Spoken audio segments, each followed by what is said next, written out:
So we're going to do a couple. Oh, I'm excited actually. 2024 it is expecting a lot of us. A lot. And thank you, Jen, for being here. I really appreciate it. Thank you all. Yeah, I'm going to do a live. I wasn't going to do any lives at all. And I found a bee on my porch this morning. And my son, who's incredibly loving, went and got honey for her. And after 10 minutes of her eating some honey, her own sustenance, she flew away. And her other honey compadres were here to check on her because she was down on the floor. Something must have happened to her. Maybe she got knocked out or something happened to her. And when we gave her the honey, while she was recuperating or taking her breaths, 3 honeybees came checking on her. I kid you not. And I went out to make my tea and I came back and she was gone. Community, my friends. We got to do better with each other. We have to take care of each other. She needed nourishment. Hi, Andromeda, Jen, Tony. I'm so glad you guys are here. It's so good to talk to you. So the point of this is that we need to do better as a community. Way, way better. We had a Zoom call yesterday with a beautiful group of starseeds. If I start crying, please, I'm so emotional today. I'm emotional because I see the beauty of all of you. And yet I also see how bereft you are and how homesick.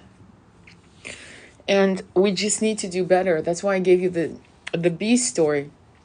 Because they were checking on her. They knew that one of their own was missing in action. And they came to check. And I said, Baron, where's there a honeybee hive? He said, oh, it's in the parking lot. He actually knows where it is. Trust my son to know where the hive is. But they were checking on her. And when she was good, they're not here. There's no bees now. None. And we need to do better for each other. We need to check on each other. We need to build communities. And that was one of the things we talked about in Zoom. We talked about how the Irish people and the British people have community in the ways that we don't as Americans. It's disgraceful. Disgraceful. I remember when there was the Rodney King riots in 1991, I believe. For 3 days, we couldn't leave our house. We had no food. We had tap water and electricity. I think you know who I'm referring to. Who doesn't? And we had to stay in because it was that dangerous. Me and my husband, we were both young. We were both 29. Thereabouts, 29, 30, just turning 30. And we had to stay in because people were their asses were being kicked. But no one, see, I had neighbors because I lived in an old Victorian building. No one checked on us. We had a neighbor across the way who was a Japanese student, and we checked on her. We made sure she was okay, if she needed anything. We made sure our neighbor downstairs, Cindy, who was, I think it was Cynthia actually, I'm trying to remember. She was an older lady. You know, she was my age today. Older lady. I checked on her. Checked on my neighbors, Kevin and his girlfriend. We checked on each other. But I'm going to tell you something. We initiated it because we came from San Francisco where the 1989 earthquake happened and everyone checked on each other and they didn't know each other. What has happened to us that we don't check on each other? There was a time when Americans would knock on each other's doors to borrow salt, not because they needed salt, but just to get to know the neighbor. They didn't need salt or sugar or flour. It was a way of doing something. We see it in movies, it's perpetuated, but really, this Zoom yesterday really opened my eyes to how sad this is. We don't have that happening, and then it was very much entrenched in us as a somatic, emotional, mental habit during the COVID lockdown debacle, the shit show that opened many, many people's eyes to the 1%. So we're very disconnected, but we have to. So one of the things we've done, okay, because almost for the whole summer, because Jen knows this for a fact. There were a couple trends that were happening over the summer. And Jen, pipe in and I'll... In fact, oh shit, I wish I could get you here on the live. But anyway, the point is, over the summer, we saw a lot of people committing suicide. We had a lot of twin flame feminines coming in saying, yeah, my twin flame took himself out. And it's because we assume that because someone's happy-go-lucky, yeah, I'm fine, I'm good, I'm just going on a walk. But they're in a bad place. And there's a part of you that doesn't want to believe that they could do that. Yeah, people do that. Impulsivity is a real problem. The monkey mind is a real problem. It is a double-edged sword. That's why you guys have to meditate. And it's not a joke. If you want to fucking get out of the shit show in your head, you got to meditate. You got to chant mantras. You got to chant and chant and chant. Anyway, my point being, going back, you know how I go on a tangent. This is more of a rant and rave. We have to build communities through any means necessary. Right now, our group, our little Starseeds group, has built it through a Zoom call, which we've committed to doing once a week. And there are people from pretty much all over the world, damn near. And we're getting to understand each other's cultural foundations. And it's really helping us understand what we're lacking or what we are... what our strengths are. And I can tell you that the American mindset right now, okay, we have no community, none. We don't. So how did the British create community during COVID? In fact, I think it became even stronger while we lost ours. What the fuck happened to us? Like, I'm asking questions for a friend because I'm getting frustrated.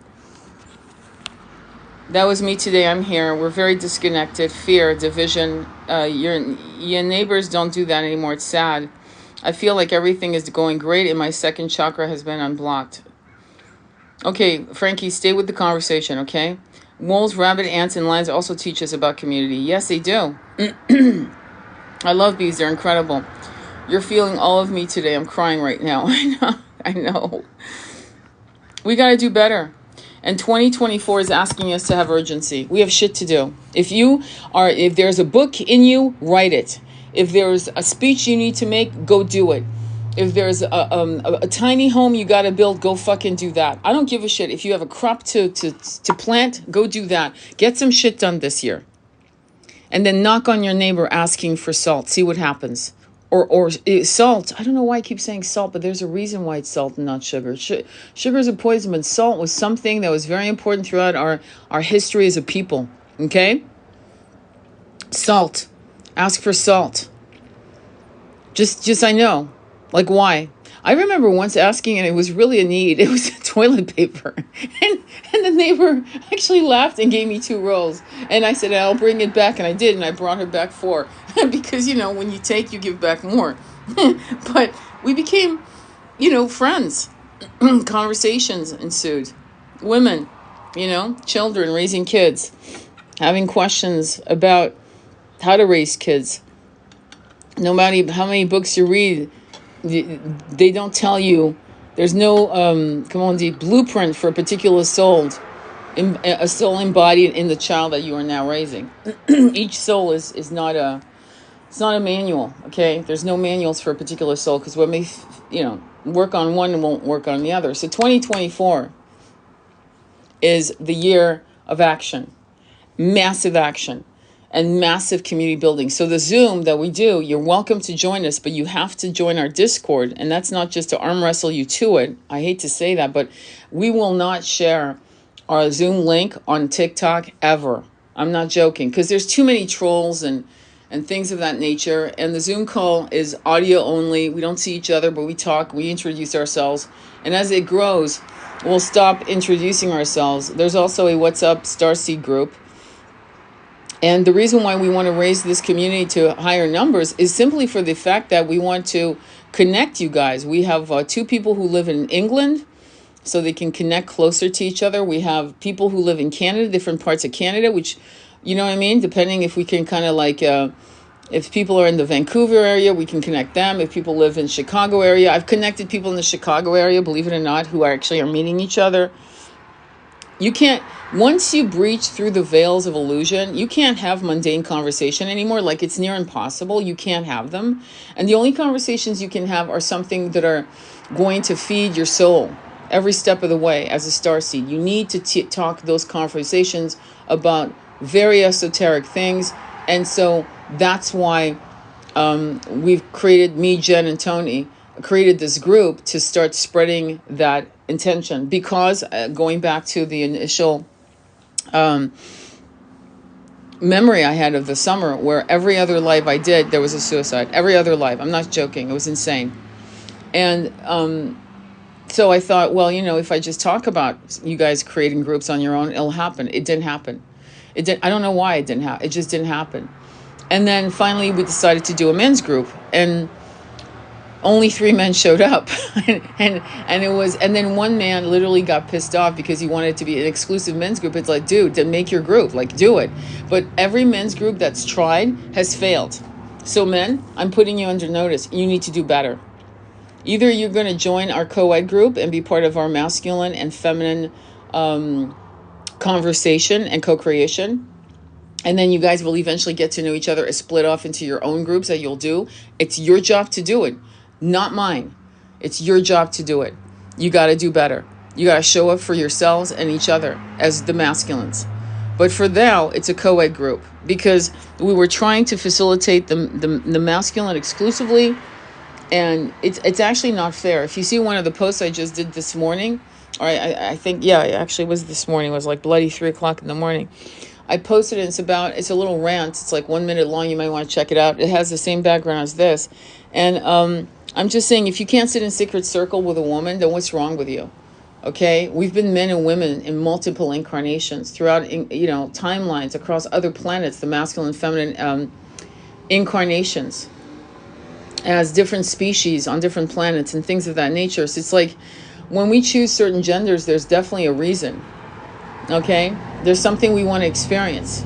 And so if you can't tap into that truth, then and you just want to be, you want what you want. And yeah, I have to say, I'm irritated by that kind of immaturity.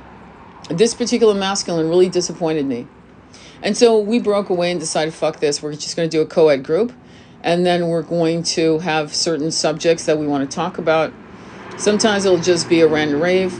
Sometimes it'll just be supporting, with the energy of Ubuntu. Ubuntu is a South African saying that is the philosophies of one person hurts, we all circle them to give them support.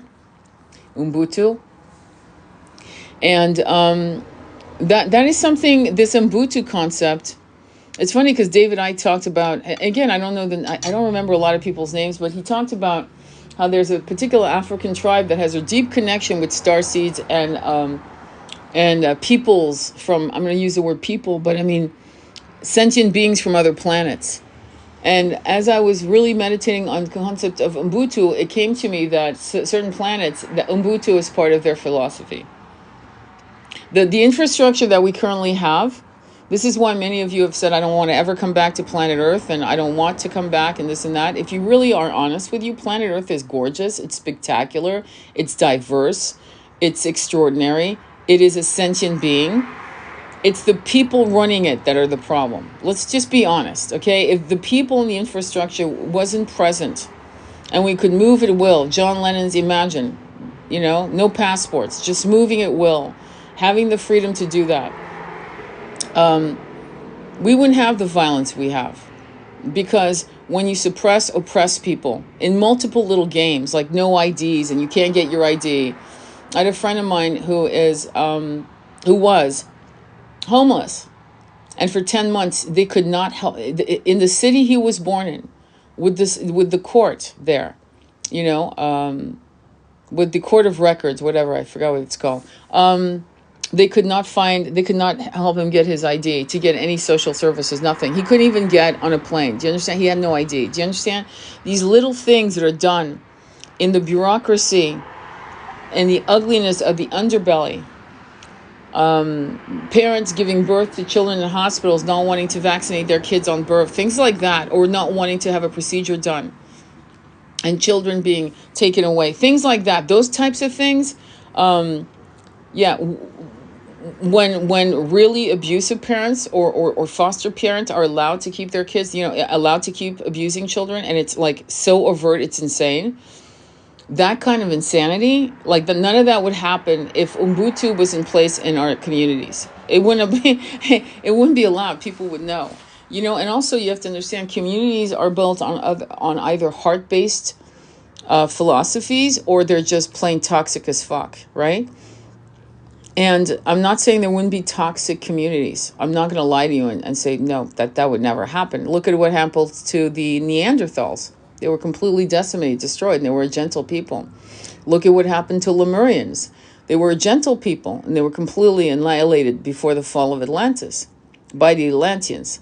So I'm not going to say that can't happen, but we're more or less likely with our new consciousness and the generations of our own lineages that would come out of us with this philosophy of Ubuntu and love and abundance for everyone, that I doubt that we would have as many toxic communities as we once had 2, 3, 4,000, 10,000, 20,000 years ago, when we were not in such a conscious state of understanding.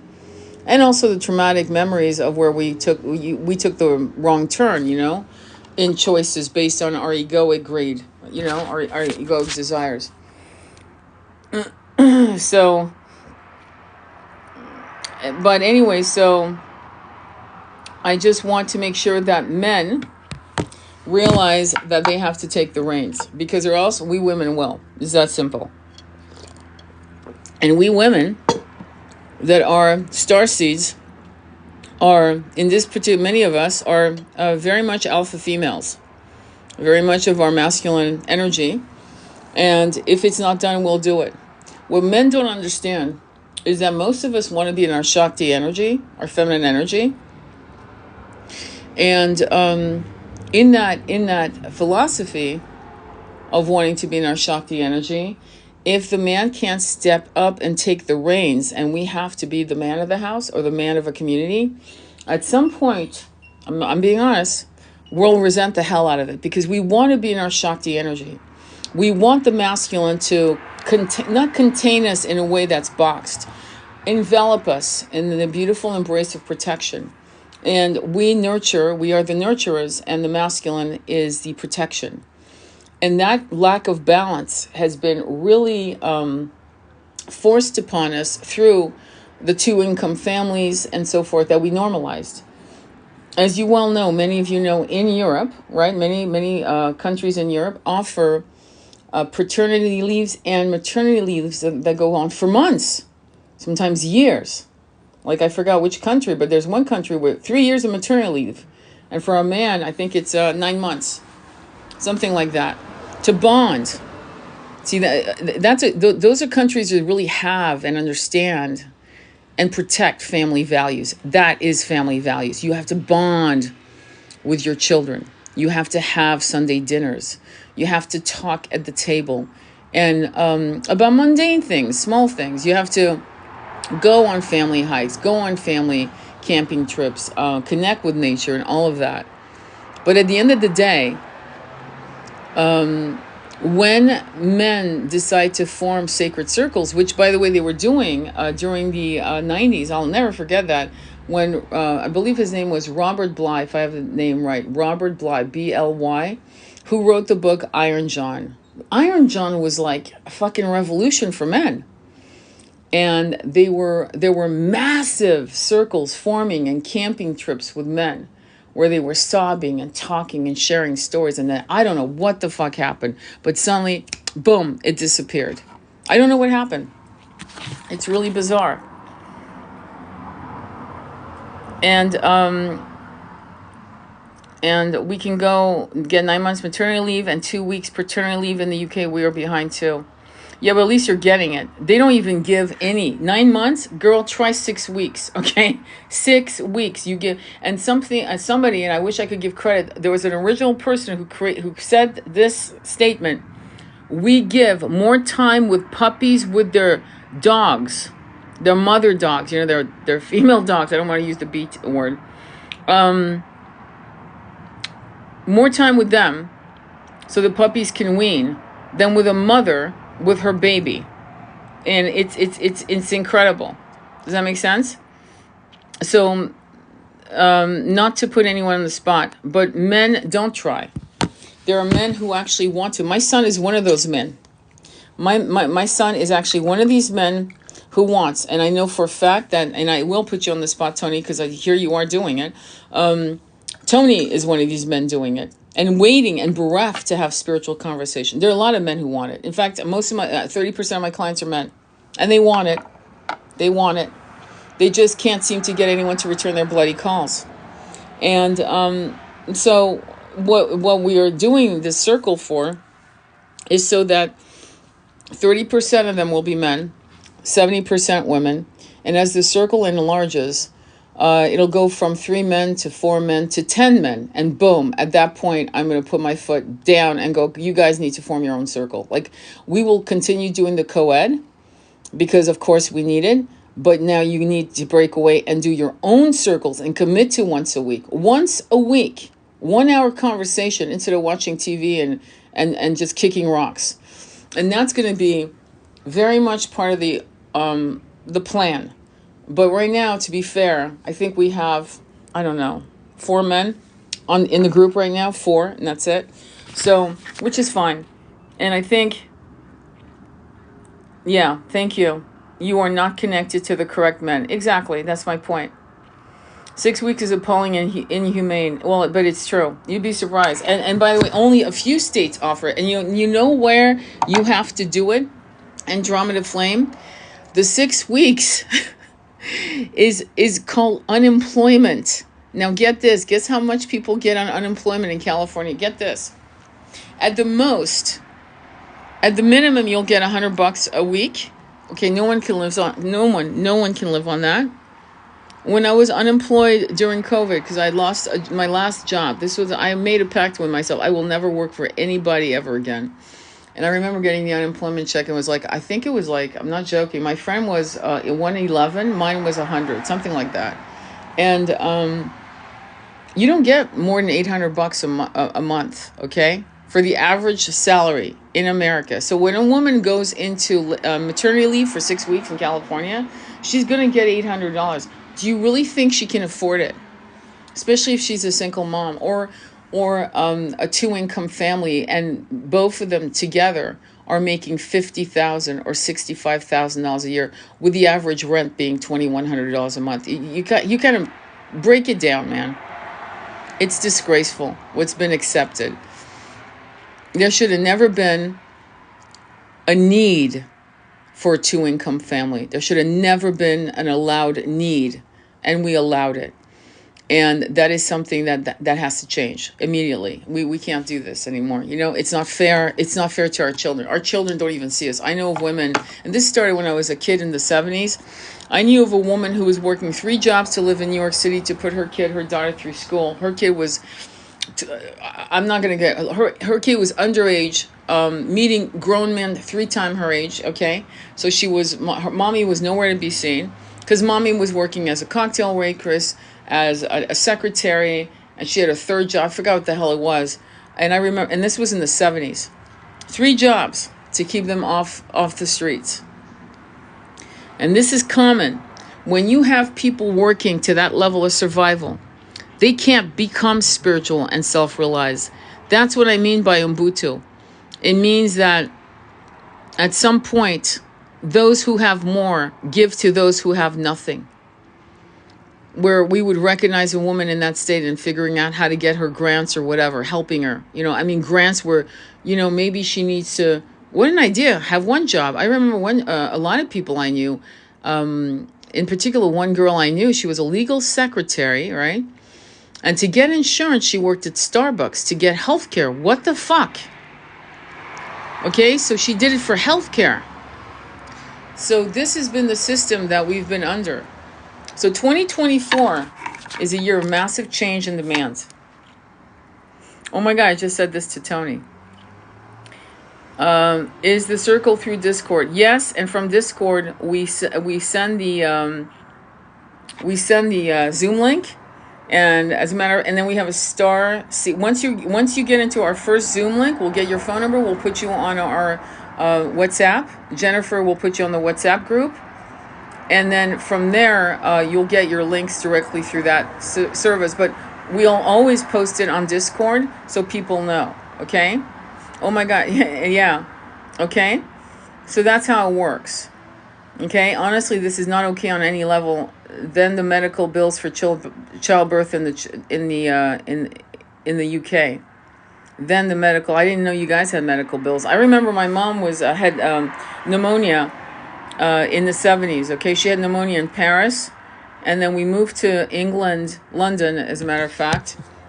And we lived in a what they call a cold room flat, where you had to put shillings in the heater. In those days, they had little machines where you put coins, shillings, to heat up the room. Because we were going through a bad spell financially. My father was going through a bad spell. Anyway, she was mortally sick, okay? And she went to the socialized system in England, London. And she was in a ward. You know what I mean by a ward? You're only separated by little curtains, okay? However, it saved her fucking life.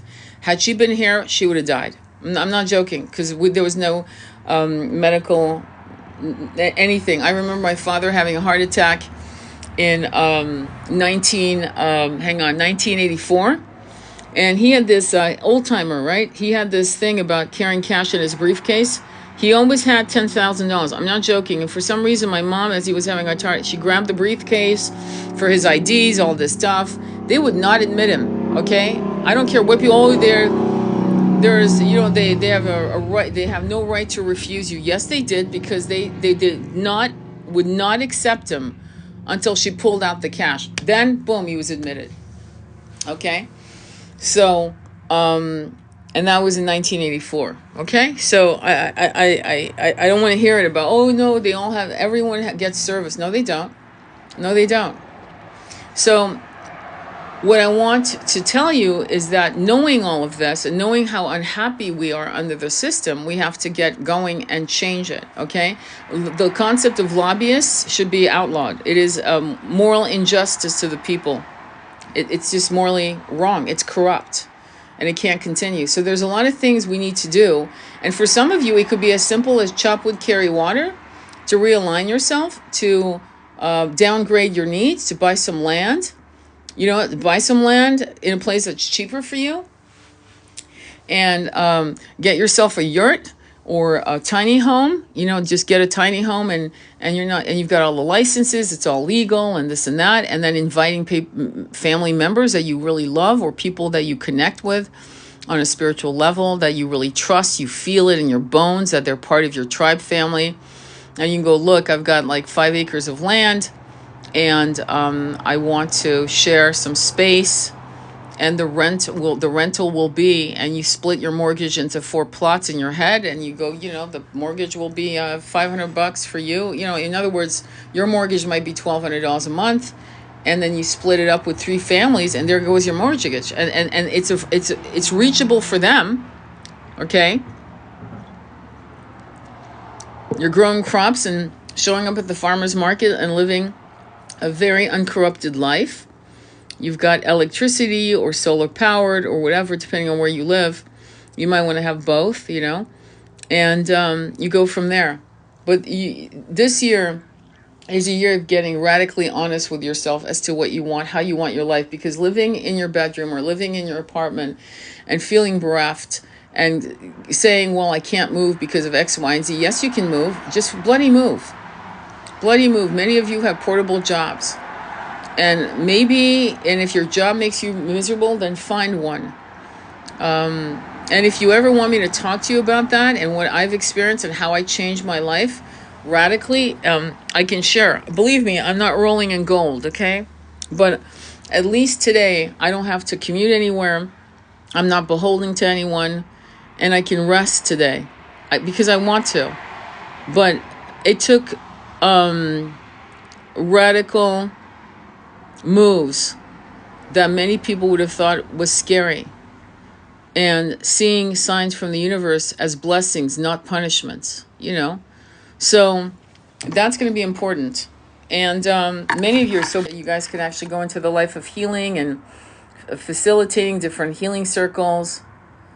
Oh, no, we don't. I accidentally typed UK, not US. We have no medical bills here. Yeah, the medical bills to have a baby here, excuse me, is insane. When I had my baby, I don't know how I worked until literally a week before I gave birth, okay? I was 37 years old, and I had really good insurance. I don't know how I managed it because I'm not good at figuring shit out like that. But literally, when I walked out, I had no bill, nothing. I owed nothing. I was there for 2 days. It was not a cesarean. I made sure that I chose a female doctor that was not going to do that shit. I did not want that. It was not necessary. So I had what you would call a natural birth. It had to be induced, though. That was the problem because of certain things. But 10 pounds, 3 ounces, 23 inches long, no problem. Okay? I have great memories of that, actually. It was pretty awesome. And so what I'll say to you is that I was a very rare lucky one, because I know that some people are walking out the hospital with a $1,700 tab or a $10,000 tab. It just varies. And I was only there for 2 days because that's all my insurance would have allowed. And to be honest with you, I didn't want to be in there because of the vaccinations and all of that. I didn't want to be there. I wanted out. I wanted to have complete autonomy over my child. I did not want some nurse that's overtired and overscheduled to, jab him with something when I had, signed no jabs. Okay? I have so many signs, but I find it hard to interpret some of Well, it's not about interpreting a sign so much as interpreting what were you thinking as you got the sign. That's really the trick. Remembering that moment of when you see that's being self-aware of your thoughts. So as the moment when you see the sign, you remember, oh my God, I was thinking of, I'm going to make it up. I was thinking of Portugal. Oh my God. And there's the 1111 to the sign of that, or 555, and then you connect the dots. That's all that is. For example, okay, to keep it very small. I had 3 C-sections and my youngest was stuck at the hospital for 27 days in the NIC. Wow, I'm sorry about that. They got a lot of money from me. Yes, they did.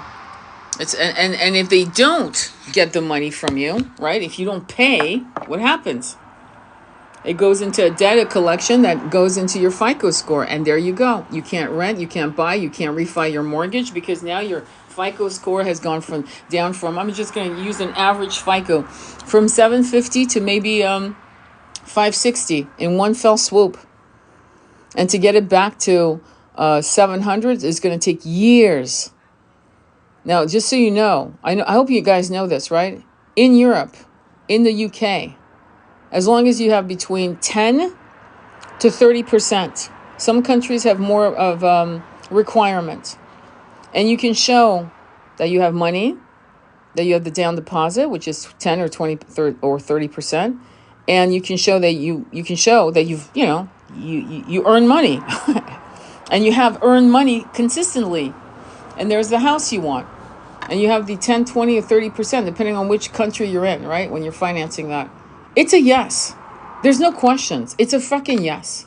And that's why the average person in Europe that owns a house, 45% of people that own a house are under, I believe something like under 35.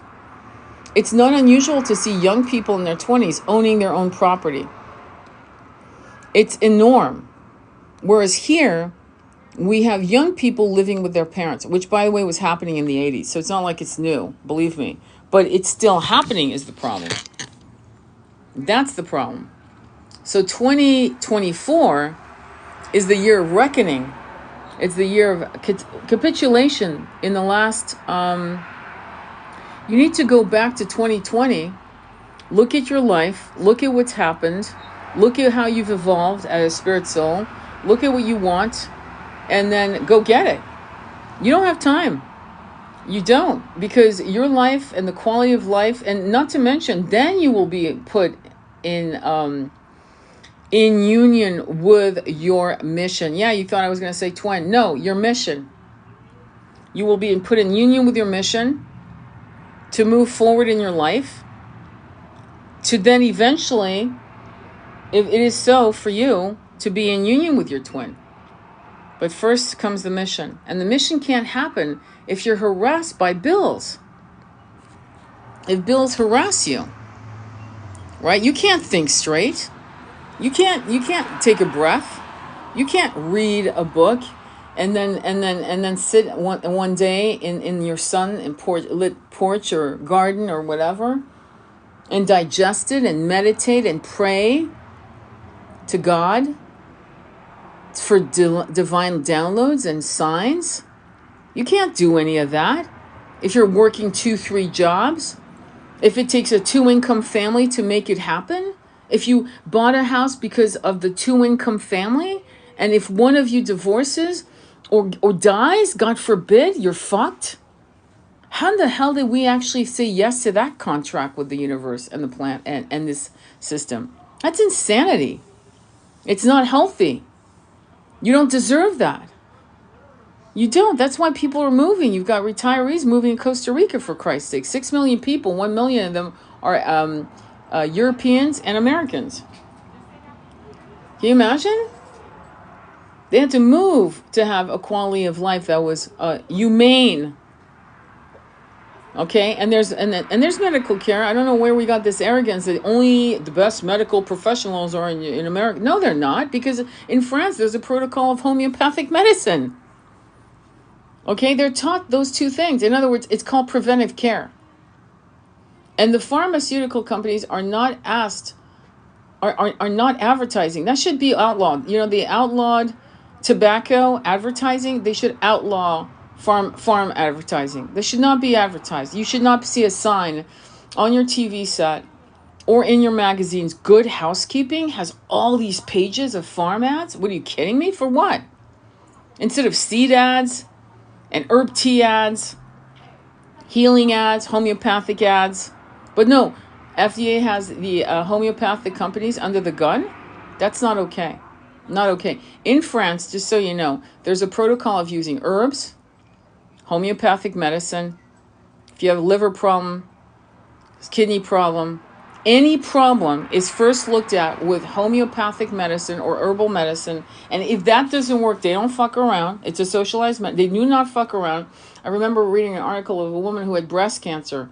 They saw her tumor. Boom. Within a week, it was removed. 1 week. Here, they would have taken weeks, months, and that thing could have grown and spread into her other organs. Okay? Because of the paperwork and the bureaucracy of the system. And she was shocked. The tumor was removed. Chemo right away. And herb teas and different things also were given to her for her to heal. She didn't have to go buy it on her own and go seek out a healer. It was part of her protocol. Do you get this? Do you get this? And we had an amazing conversation yesterday. We're so blessed in our group to have 2 doctors and 1 psychologist. They're all PhDs, highly intelligent, highly educated from different parts of the world, who are sharing what I just told you. So it's not me making this up out of my wazoo. So if you think that this is not part of the twin flame journey, if you think anything I'm talking about is not part of this journey, if you think all it is about sex and union, sexual union and intimacy with your twin, though I write about it, I talk about it, yes. But if you think that's the entire story of your incarnation here, you're barking up the tree of ignorance and not the tree of knowledge. And you need to reshift your positions as to what every single thing that impacts the quality of your life and your ability to ascend and self-realize is based on every single thing I just shared. All the stresses I just shared, in contrasting it with other people who are experiencing different things, more kind things in their countries that we should demand from ours. Do you understand? And that's what you need to all understand if you are serious about a twin flame connection. If you're serious, it starts with the nitty-gritty, the mundane day-to-day, the inability to self-realize, the inability to have time to breathe, the inability to connect with Mother Earth, the inability to have community, the inability of all that leaves you bereft and alone when you're in separation. If you had all of these things, you would not be so bereft, and you'd start to become transcendental, and you'd relax into the journey. And I'm going to tell you something. I always start with a certain number of people because, oh my God, twin flame stories, yay, we're going to talk about the nookies. No, we're not. We're going to talk about why we're in separation, why we're suffering, why we're bereft, why we're homesick. Because see what happens with the twin, just to go back in that, is that the twin represents home. No kidding. Hello. Of course it does. But you have to understand that home starts with you, starts with community. And once you have support of like-minded beings, you don't feel fucked anymore. You don't feel lonely anymore to that level of bereftness, that lonely of, I don't think I can breathe anymore. I can't breathe on my own. Right? If you had a community of like, and you had conversation like this constantly, this was your norm. You wouldn't be so, you trust why you were in separation. You would actually trust it. You'd say, okay, Billy Bob can't be with me because I got to get my shit together. Not to mention, he has to get his shit together. And when Billy Bob finally comes back through the door, you've got community, you're self-realized, you're transcendental, you have a new way of life, you're living your mission, you're walking it every day, you wake up happy in spite of the fact that you're in separation, in shock that you're waking up happy because you're in mission, hello. And then suddenly here comes Billy Bob who says, what the hell, you're not the same woman, man. You're not. And that becomes an attractive place to sit with. You see what I'm saying? That becomes a place that feels like home to them because you created home within yourself. Home became you within yourself and your community that you built or found. Doesn't that make more sense? Who the fuck wants to walk into a person's arms who's depressed without them? Oh, I can't breathe without you. I can't be without you. I can't be in my mission unless you're with me. That's really like clingy, and it's very draining to you and to anybody around it. Not to shame you on the this feeling of absolute despair. I've walked it. I know what I'm talking about. Like I felt it. Like, don't get me wrong, but I'm telling you, if I could cut out years of that pain out of you right now by you just understanding where I'm coming from my own journey, if I could cut years of harm, self-harm that you're doing to yourself, can you imagine? You would get in union a lot sooner than me. That's for damn sure. Instead of maybe, it took me 33 years. Actually, total of more than that, 46 at the end of it. Because me and my twin are finally in union.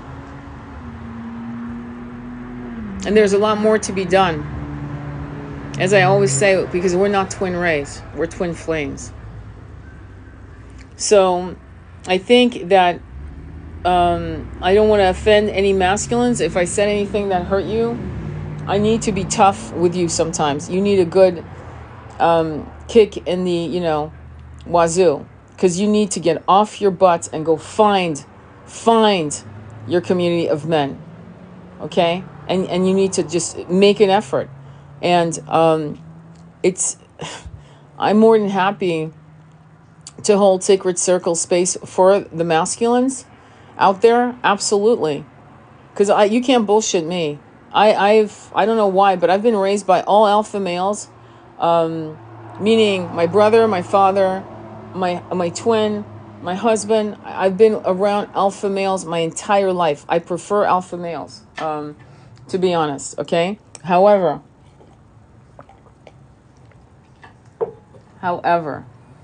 there's a new man being born. A man like my son. Not quite alpha, not quite beta. I don't even know what the hell it's called, to be honest. But they are conscious. They came in with a consciousness. They love the planet. They love everything about it. They don't understand why the feminine doesn't honor their gentleness. If my son was in a bar fight, I can tell you he'd win. Why? Because he's been in situations where he won. There was a situation where a man he made the huge mistake of harassing his girlfriend while they were working out at the gym. My son was somewhere else. The man's jaw broke at his fist. It's not to brag about violence. It's to say that the man wouldn't stop. He warned him once. He warned him twice. And after that, the fist connected to the jaw. The cops came, and guess what? My son was not arrested. The man was. But he is not that. And that's not what he chooses to do. What I'm trying to say is don't mistake gentleness for weakness. And many women, I'm putting you on notice, are doing that. You think that because a man can cry and a man is gentle, that he's weak, that he won't show up for you. He will, but he's not here to, swagger that shit around. A good man doesn't do that. A good man doesn't swagger at the potential of violence unless it's needed. You guys need to understand that. You need to get better at understanding how men work. And the new breed of men being born are extraordinary and much more balanced. And that's why many of you who are older women might actually end up with a younger man. I'm just being real. That's actually happening a lot. You'd be shocked. And it's actually working out quite well. Thank you very much. We need collective work on how to release codependency patterns. We are what we seek. Exactly. I've been awakening for 5 years, and my DM is just waking up and starting. I see now. Where I could cut off years off and speed it up, I would have had to get out of my own way. Yes. Tony, I'm going to go meditate and sleep up for work in the morning. Thank you. Thank you very much. I don't know if it's Sigma. I don't know. There's all these terms. I really don't know. I don't know if it's an Omega. I don't know. I really don't study that because I don't like terms. It's because the only real words that I know is alpha, which is somebody who doesn't take any shit. Somebody they have great strength. They have an innate sense of leadership, and then you've got the betas who follow. That's it. That's all I know, really, honestly. Okay, but then there's the one that's more of a lone wolf, which also alphas can actually be. They can lead, but then they leave the pack and they're lone wolves. So it's very, very complicated. It's much more complex than these other terms, because I've seen Sigma, I've seen Omega, I've seen trifecta. I'm just kidding, but you know what I'm saying. What I want you to understand is the consciousness more than the label, because these labels are not actual. Just like we have the label of ADHD, which I completely refuse to believe in, and I'll tell you why. Because because just like alphas, you could call all alphas ADHD. Because they're born to get things done. They can't sit still. They've got to move and get things done. And then as alphas get older, they slow down the pace. So are they ADHD? And honestly, I think all of us are ADHD. Look at how we look at TikToks. You ever make it through 60 seconds? Seriously, because I look at my content, the analysis. The average view time on some of my videos is 18 seconds. It's like, what the fuck? You can't even commit to 3 minutes. It's like, do you understand? So we're all ADHD. Let's stop with the ADHD bullshit. Because I don't believe it. In fact, the guy who actually, and I forgot the doctor's name, but you might, if you guys know the doctor's name, he was Swiss, who first coined the term, on his deathbed, admitted that there was no such thing. It was made to sell, stuff, farm. So, there you go on that. And also we know for a fact that nutrition, they've had people going through psychosis and schizophrenia with gut health. In fact, my journey through autism with the brain being dehydrated, the brain not having enough oils, nutrition, the gut to the brain connection is real. Finally, people are waking up to that shit. And nutrition has a huge part on attention and focus. It's a real problem, or else Joe Rogan would not sell his concoction called Alpha Brain, which, by the way, on the side note, works. I take it. It works. But I take a lot of shit. I take a lot of tinctures and a lot of things. Like you need bitters for your stomach. You need parasite cleanses. I'm not joking. You need parasite cleansing. You need to parasite cleanse once or twice a year. You need probiotics. There's listen. In the old days, right, like 150 years ago, you'd get your probiotics from raw milk and sauerkraut, right? Fermented stuff, fermented vegetables, fruits. You would get all of your nutrition from food. When I was born, no one took vitamins for prenatal care. Do you understand? That was not normal. Because the food where I was born, raised in France, there was no need for that. There was no depletion of soil.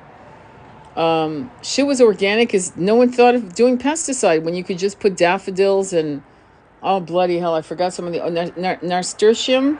There's certain flowers you can put in between, and weeds you can put in between your vegetables that is a natural pesticide repellent. There was no reason to inflict poisons on the soil. Do you understand? So, of course, we got nutrition naturally. You know, I remember climbing trees in Switzerland and France and eating pears directly from the tree and juice pouring down my chin and cherries and things. This was a normal thing, and peaches and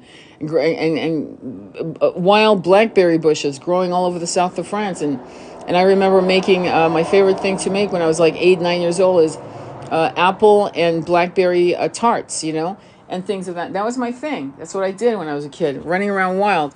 All of that, we've removed that. Cinnamon is also a natural pesticide. Thank you. The alpha brain. Yeah, detox and fast. I think it's just people prioritizing their time, and in a faster world, we make faster decisions. Yeah, and I think that also we have to also have patience for contents. There's content. I know that many of you have learned massive, as I have, massive information through TikTok. Massive in 3 minutes. It's like fucking brilliant.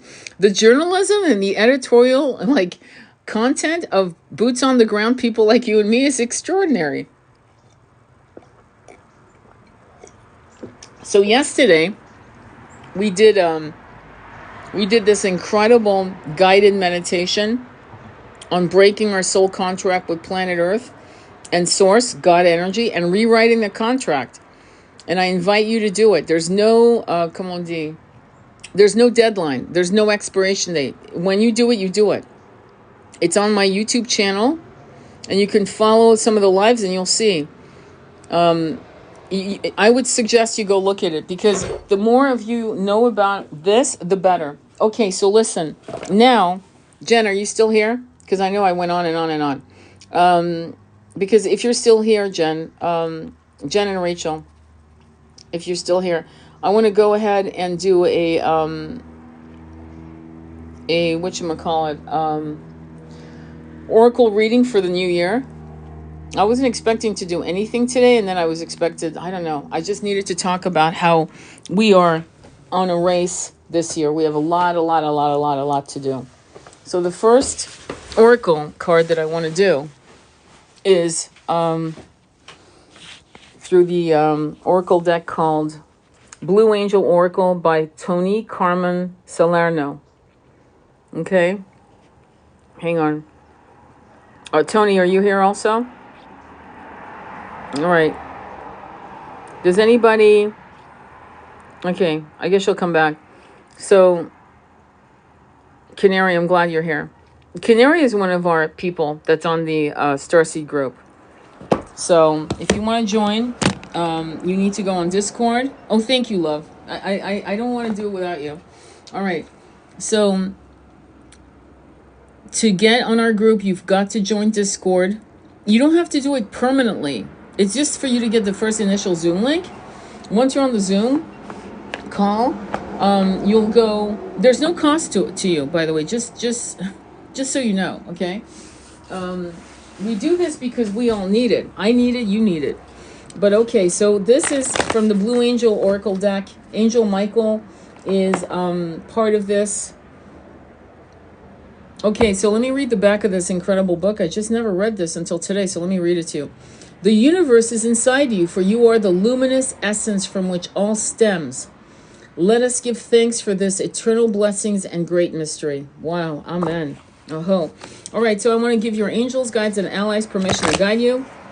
And I want to have you guys pick from the top, bottom, or middle. Top, bottom, or middle when you're ready. Okay? I love you all. Thank you for being here. And Nikki, thank you for being here. The Discord group has been posted, and Jen just top. Hi, Stacy. So more top, bottom, or middle, please. I want to see a consensus. Okay, top. Manifestation.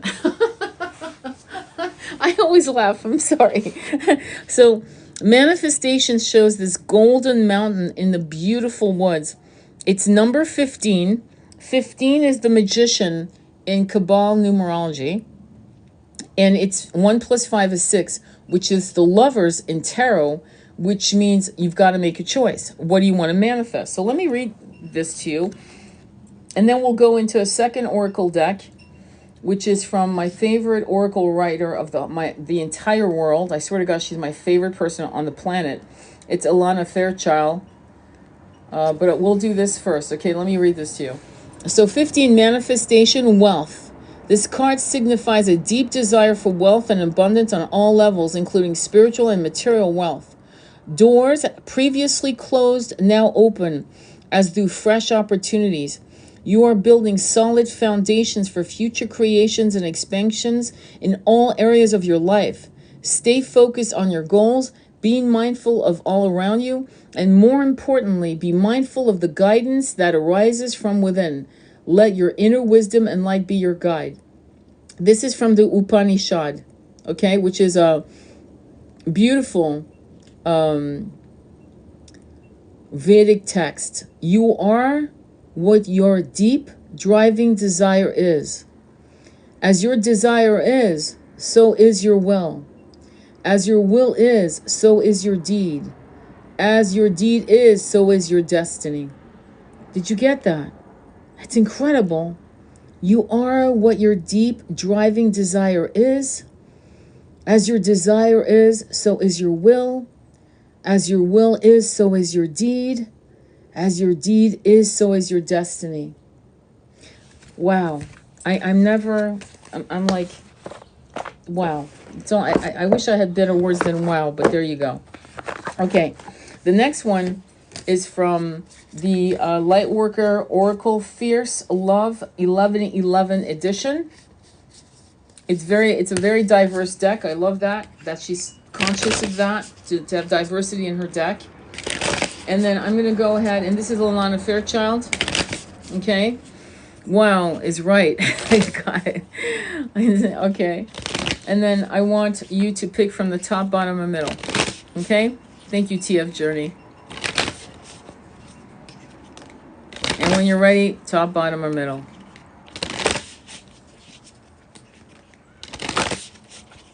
Bottom. Middle. Middle. Okay, middle. Soul Child, 14. Soul Child. It's the beauty. It's just like little silhouettes of children that see the sun rising or setting. It's a very incredible like energy, this drawing that is there. It's a watercolor piece. The number is 14. 14 in Kabbalah numerology is magnetic communication through the public, through music, through writing, through blogging, vlogging, through art, through gardening, through creating, through communication, orally, in all levels of communication. So 14 is coming in, and then it speaks Soul Child. Okay, so let me get to that page. Soul Child, 14. You don't know how much I love doing this for you. I love. I don't pull oracle cards for myself as much as I used to because of my, I don't know. I'm going to get more into it, doing that for myself. I used to be very big on pulling a message for myself daily, but I don't as much. So this is a treat for me as well. All right. 14, Soul Child. Spiritual rebirth is upon you. Beautiful child of the universe. Your soul has been long preparing for a new life, and it is starting right now. The divine moment of rebirth after a period of struggle, of intense inner work and consequent inner transformation is here. Take your time to emerge and enjoy getting to know this new self and the new life now beginning. It is a spiritual dawn, the beginning of a fresh chapter in your soul's journey, and something to be acknowledged and celebrated. Take your time to explore, to test your wings, and take spiritual flight with a renewed sense of trust and confidence in yourself and your unique soul journey. You have endured a dying of the old order. Within your heart, you may sense that nothing is as it was, nor will it be again. You had to learn detachment, to release and let go. You have traversed a symbolic inner death as you surrendered all that was necessary to support your soul healing. This has not always been easy for you, yet you summoned the courage and dignity to move through your process. Through this process, your soul has been gathering life energy, drawing it away from the old form of your life and relationships, from your old beliefs about health, finances, work, and what used to hold meaning for you, and storing it in your subtle energy body in order to feed your soul. An inner soul child, a new integrated self, is ready for birth now. You will naturally yearn to move in new ways and connect with fresh experiences. You are ready. Even if, like a newborn colt learning to stand steady on shaky legs, you are not sure of your strength, be reassured that the new self you are experiencing now is going to grow strong and powerful soon enough. You do not need to push yourself unduly. Have confidence and readiness, but also patience. Reflect upon how different you are now from a year or even a month ago. Notice the changes that are already happening, one experience at a time. Do not expect the same reactions or attitudes to arise. Be curious and take time to learn who you are now, a more healed and real you. This card can also indicate that a child around you, perhaps one that you have been thinking about deeply of late, is needing extra prayers of spiritual support or guidance to ground and embrace their unique soul journey. It is also a sign that a new business idea, relationship, professional or personal, or lifestyle choice is going to support your soul development, leading to the birth of creative new programs, ideas, and structures in your life. If something has been flagging in energy or success, but you are not yet inclined to give it up, this oracle comes as a confirmation and encouragement to continue. Rebirth is going to happen. A positive transformation will lead to a revival. Do not give up. Have patience and confidence as you continue to nurture the dream. Invocation. I am a child of the universe, divinely loved and empowered to grow into a shining, radiant soul of love. May all aspects of my life journey be blessed to grow into their most beautiful and loving form. May all the people and ideas in need of protection in order to grow into their divine fullness be blessed and supported by unconditional love. Through divine grace, so be it. Wow. Another powerful cards for you. And finally, the last card I want to pull out is from the Gita deck. And we'll see what happens, okay? A lot of the writings on the Gita, it's based on the Bhagavad Gita. Haha, that was 2023, and now a new self in 2024. Oh my God, I pulled this card myself last week. Fantastic, Journey. You got the deck. You know how beautiful this deck is. You know how beautiful this deck is. All right, so this is called the Gita deck. And I'm going to shuffle, and I need you guys to pick bottom, top, or middle. Bottom, top, or middle. Oh, I'll send you a picture of it. It's the most beautiful deck. I think I own all of her decks, except for maybe a couple. Okay, when you feel the energy, top, bottom, or middle. When you feel the energy, top, bottom, or middle.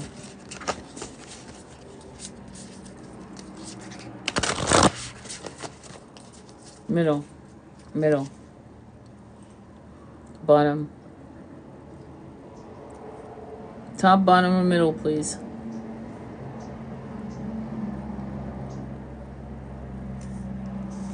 Bottom. Maintaining balance. This is a card of, well, somebody in lotus position on a tiger skin. And behind it is the mountains. It looks like the Himalayas and a waterfall. Let me read it to you. It's called Maintaining Balance. One can have no success in yoga if one eats too much or eats too little. Nor can one be successful if one sleeps too much or does not sleep enough.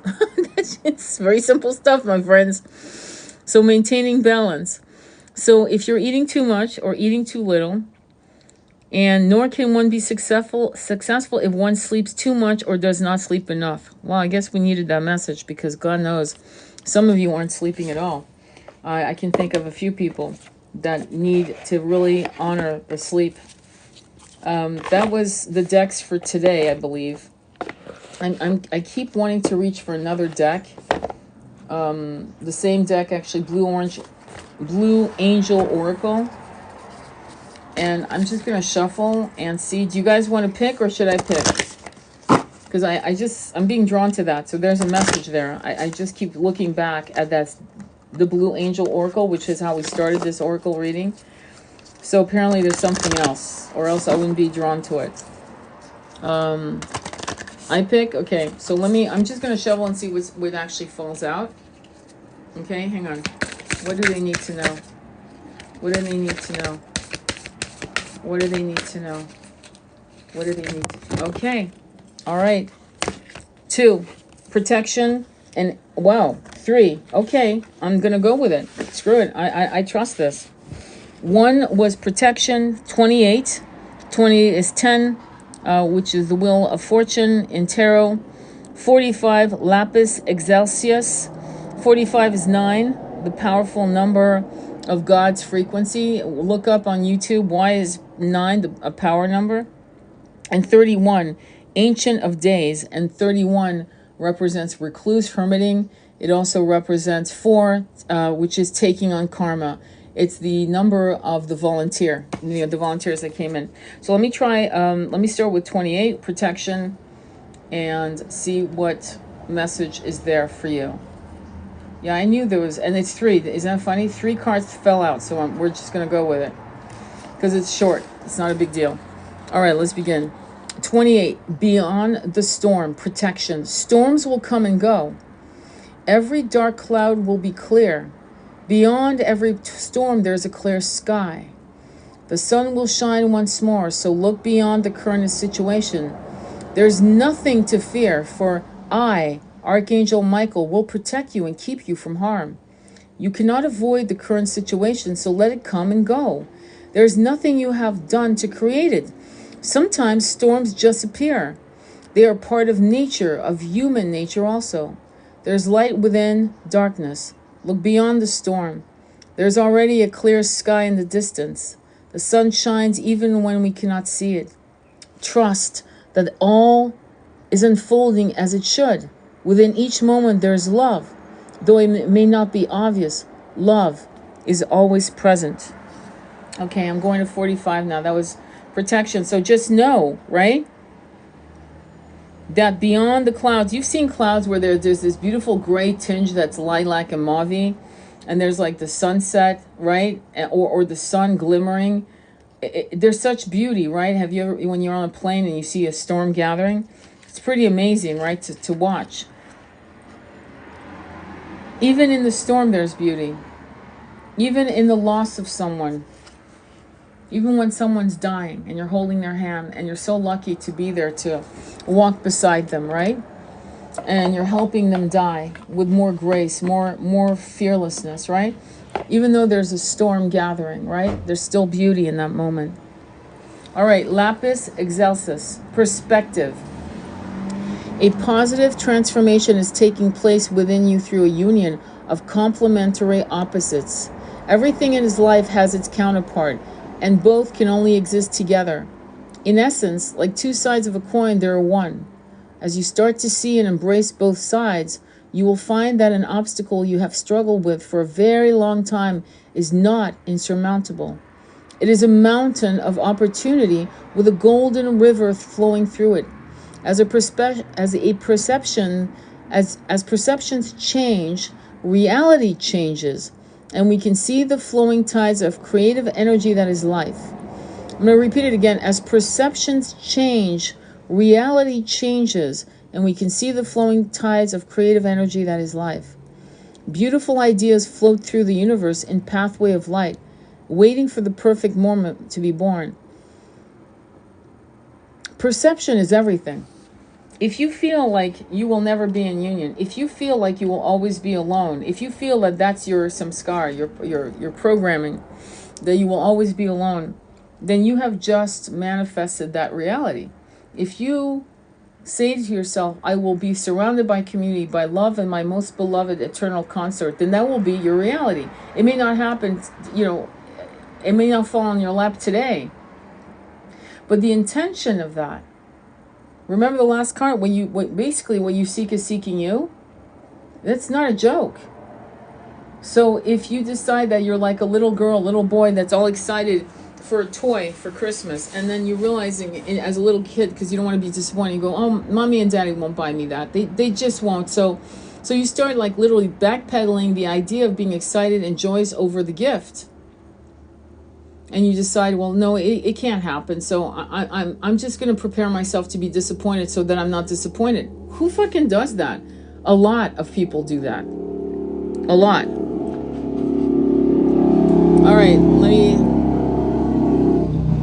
All right, let's go. The next one is 31. Ancient of Days, the eternal flame. You are the creative expression of the life force that flows through you. Thus, you are full of endless possibility. Listen to the infinite wisdom of your soul, for it will guide you to creations of love and light. Feel the flame aglow in your heart. This flame is your intuitive wisdom. Let it burn through all illusions and obstacles so your path may be clear and bright.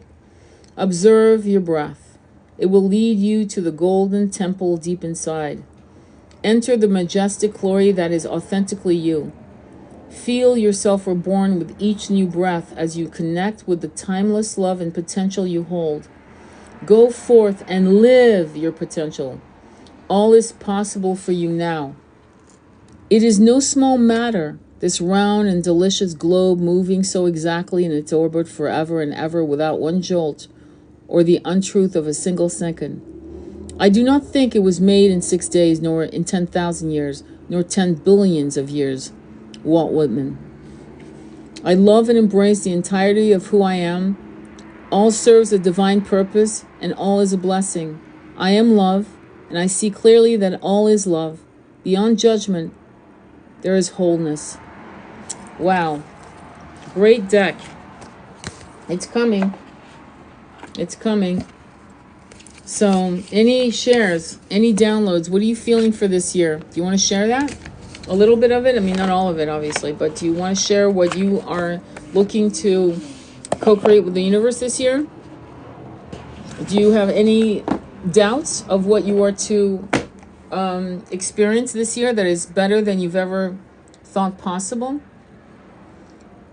Did you feel as if the separations or the illusion or delusions of the last 3 years was for nothing? Are you grateful for it? Do you realize that all of that was to make you who you are? Would you prefer to be in ignorance as you were before? Or are you grateful that now you see the light of day and you see the truth of who you are and the truth of the illusions put upon us that made us bereft for thousands of incarnation? And you see the potential of you being able to actually make massive changes on the planet. The butterfly effect is a real idea. There are scientists who are actually studying atoms and protons and neutrons and all that crap and just looking at things, and they're coming to the realization that thought becomes matter in a real scientific way, meaning if there's no thought pointed to the petri dish or whatever, the chamber where they capture atoms, right? If there's no thought directed to it, nothing happens. It takes thought to make things happen. This is why water, and it's interesting how water became our messenger through Dr. Emoto's water studies. Through Dr. Emoto's, who is a Japanese scientist, we saw how water would change its structure through our thoughts. Plants show us that. So we really need to understand how powerful we are. The 1% know how powerful we are. The 1% love how powerful we are. And we have been harnessed like cattle, milk like cows on the machine. And your energy needs to fucking come back to you and to come back to the collective. We can't keep doing this. The 1% has been put on notice. You're fired. You're fired. We're done. We are one. We are individual, and yet we are one. We are one because of our heart chakras in full bloom, in connection with each other, in wanting the best for our neighbors and the same for ourselves. There is enough abundance for every single sentient being on this planet. And that's something that we have to understand, the way you understand your next breath and the way you understand twin flame union. By the way, come to think of it, you know how you go back and forth like a seesaw, and I don't know, maybe it's not a twin flame, maybe it is, maybe it isn't. Yeah, stop that shit. Get real about what you know is your power. Get real about what you need to co-create with the universe. Break your contract. Go look at my YouTube on about breaking the soul contract with Pachamama and Source, God. I'm not joking. And rewrite it. Because we have free will. I felt as I got the download that we should do that. Because again, I'm the Pony Express. I'm the messenger. I don't have I have lots of opinions, but I can't have an opinion about my downloads.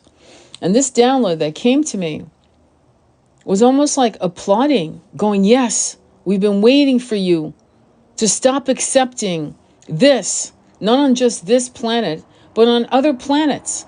We've accepted certain stories, okay, of what is normal, of incredible, egregious levels of polarity.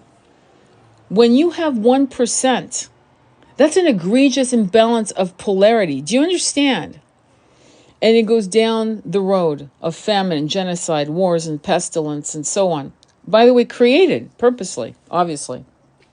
So when you use your free will for your greater good and for the greater good of the collective, and you're not doing it out of a place of greed or avarice or whatever, small-mindedness, right?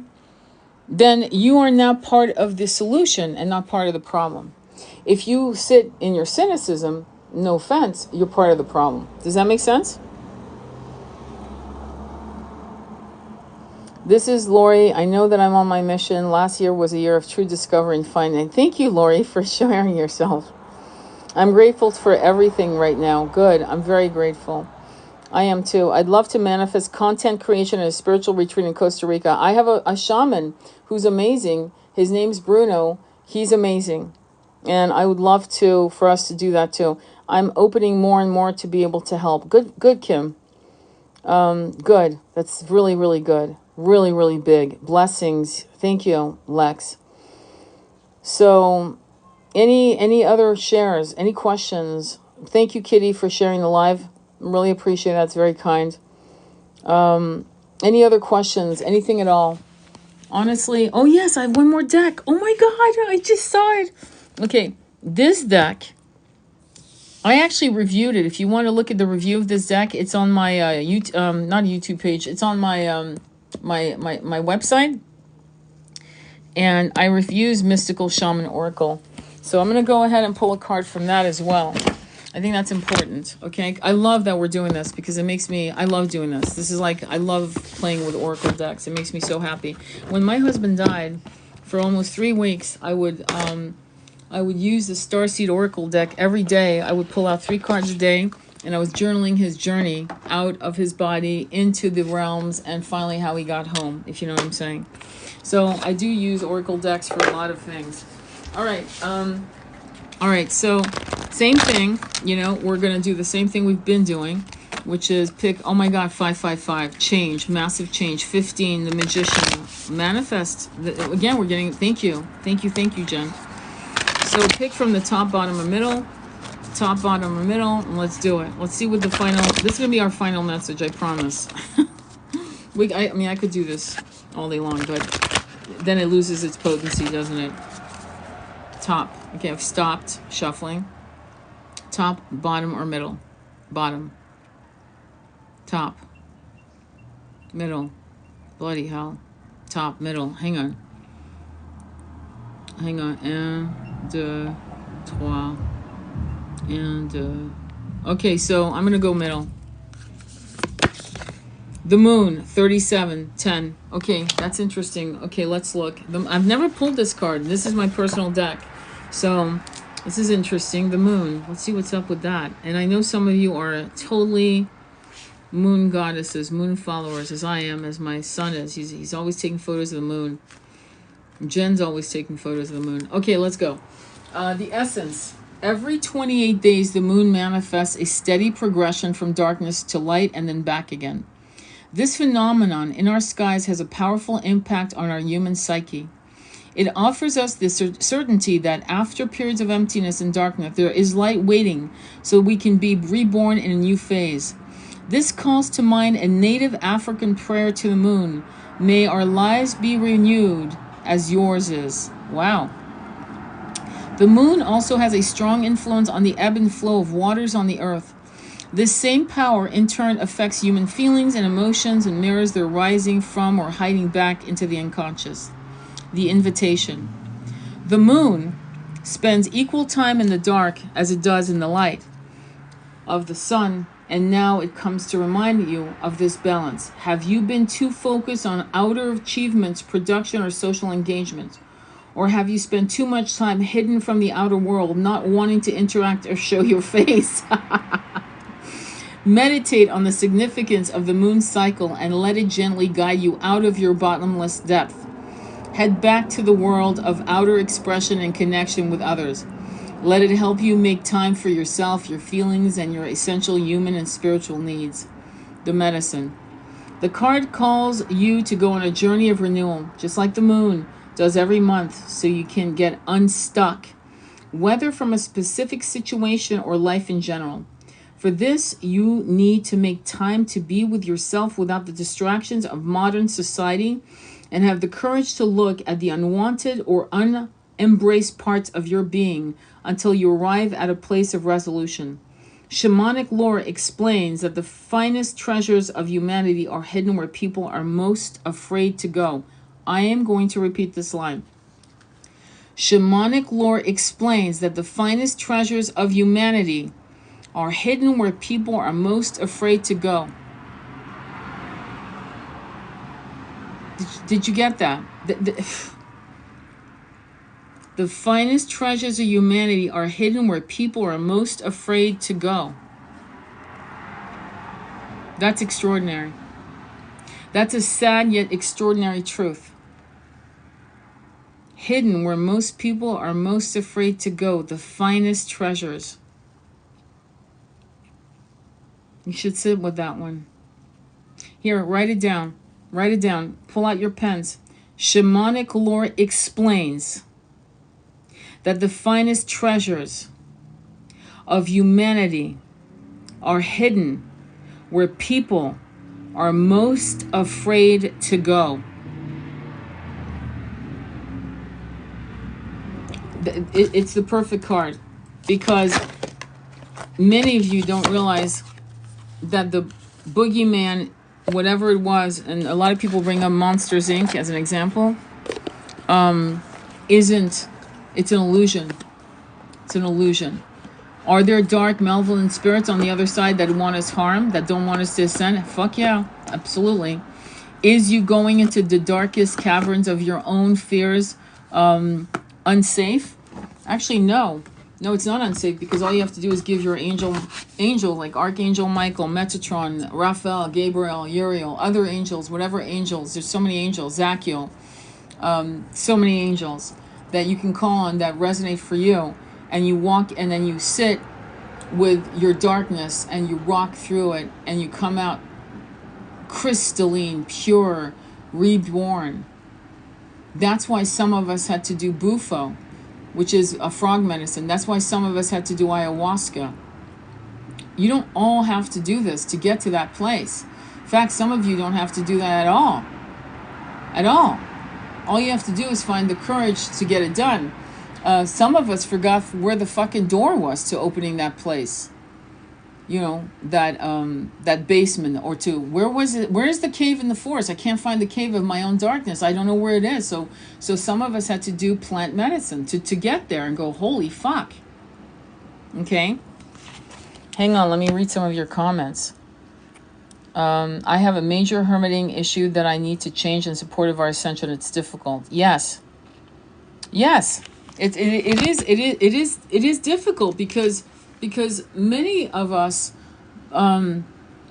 became hermits. Look at Joe Dispenza in his Becoming Supernatural. It's been a while since I read the book, but there's a scene where he talks about how he was being tortured and this and that, like 2,000-3,000 years ago, and how he was not comfortable speaking publicly. And once that downloaded of that past life came through, he went, oh, and it just dislodged some scars from that particular past life. Let me tell you, many of us were hunted down like dogs for being druid and druidesses and high priests and high priestesses. Watch the movie Agora, Agora, Agora, Agora. I had a past life on that with a lover of mine. I was 18 years old, and you know how lovers stare into each other's eyes, you know, young love, that kind of deal. And boom, there came my first simultaneous past life that evolved. And I remember him and I, it must have been 2, 3, 4 o'clock in the morning. I don't even remember, but it was definitely in the middle of the morning, early hours. And we started having this past life simultaneously, and we were sharing boom, boom, boom. And it was in Egypt. And I couldn't put it together until one day I came across this movie, Agora, and I went, holy fuck, that's what happened to me. That's where it was. So if you were intelligent, if you were outside the levels of accepted philosophy, knowledge, and understanding of the elements of earth and its power to heal all of its plants and to harm, and also your connection with source energies and the elementals and all of that, if you were in that kind of consciousness, you were toast, literally, okay?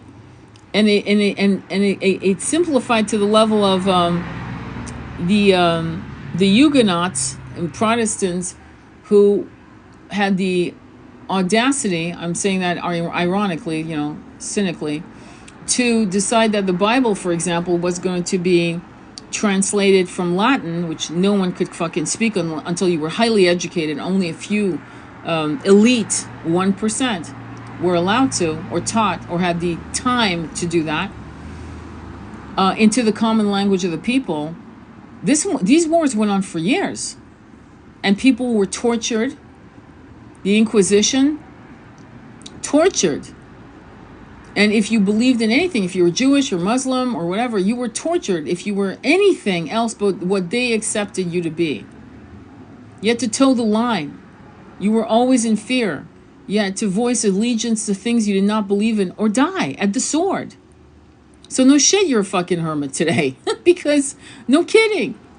If you're here in this live, right? If you're part of our Starseed group, we've all gone through it. So that's where it comes from. And so that's what needs to be healed. Does that make sense? My ex and family essentially put me in a mental hospital for Christmas. I'm really very, very sorry, Sarah. And you got to be careful with that. My ex-dad was sending me demon videos. So that kind of remembrance, Canary, is something that we all collectively carry. Does that make sense? And that's part of the reason why the hermiting is very much a part of many of us. We preferred being lone wolves, and we have been howling to the moon for our tribe for many many centuries. You know what I mean? We have been just doing that for many, many. Okay? Does that make sense? So that's why you have to like understand that we have to create a community so that you feel safe. And then imagine the light being energy that all of us have in our communities, because at that point we're safe, we're protected. There's the Ubuntu philosophy of the energy of the community that comes into play. And no one is going to let anyone harm you. No one. If you're in danger, we all stand with you. Does that make sense? In other words, that's going to be part of the experience of the communities we're looking to build. And that is a real need. Okay?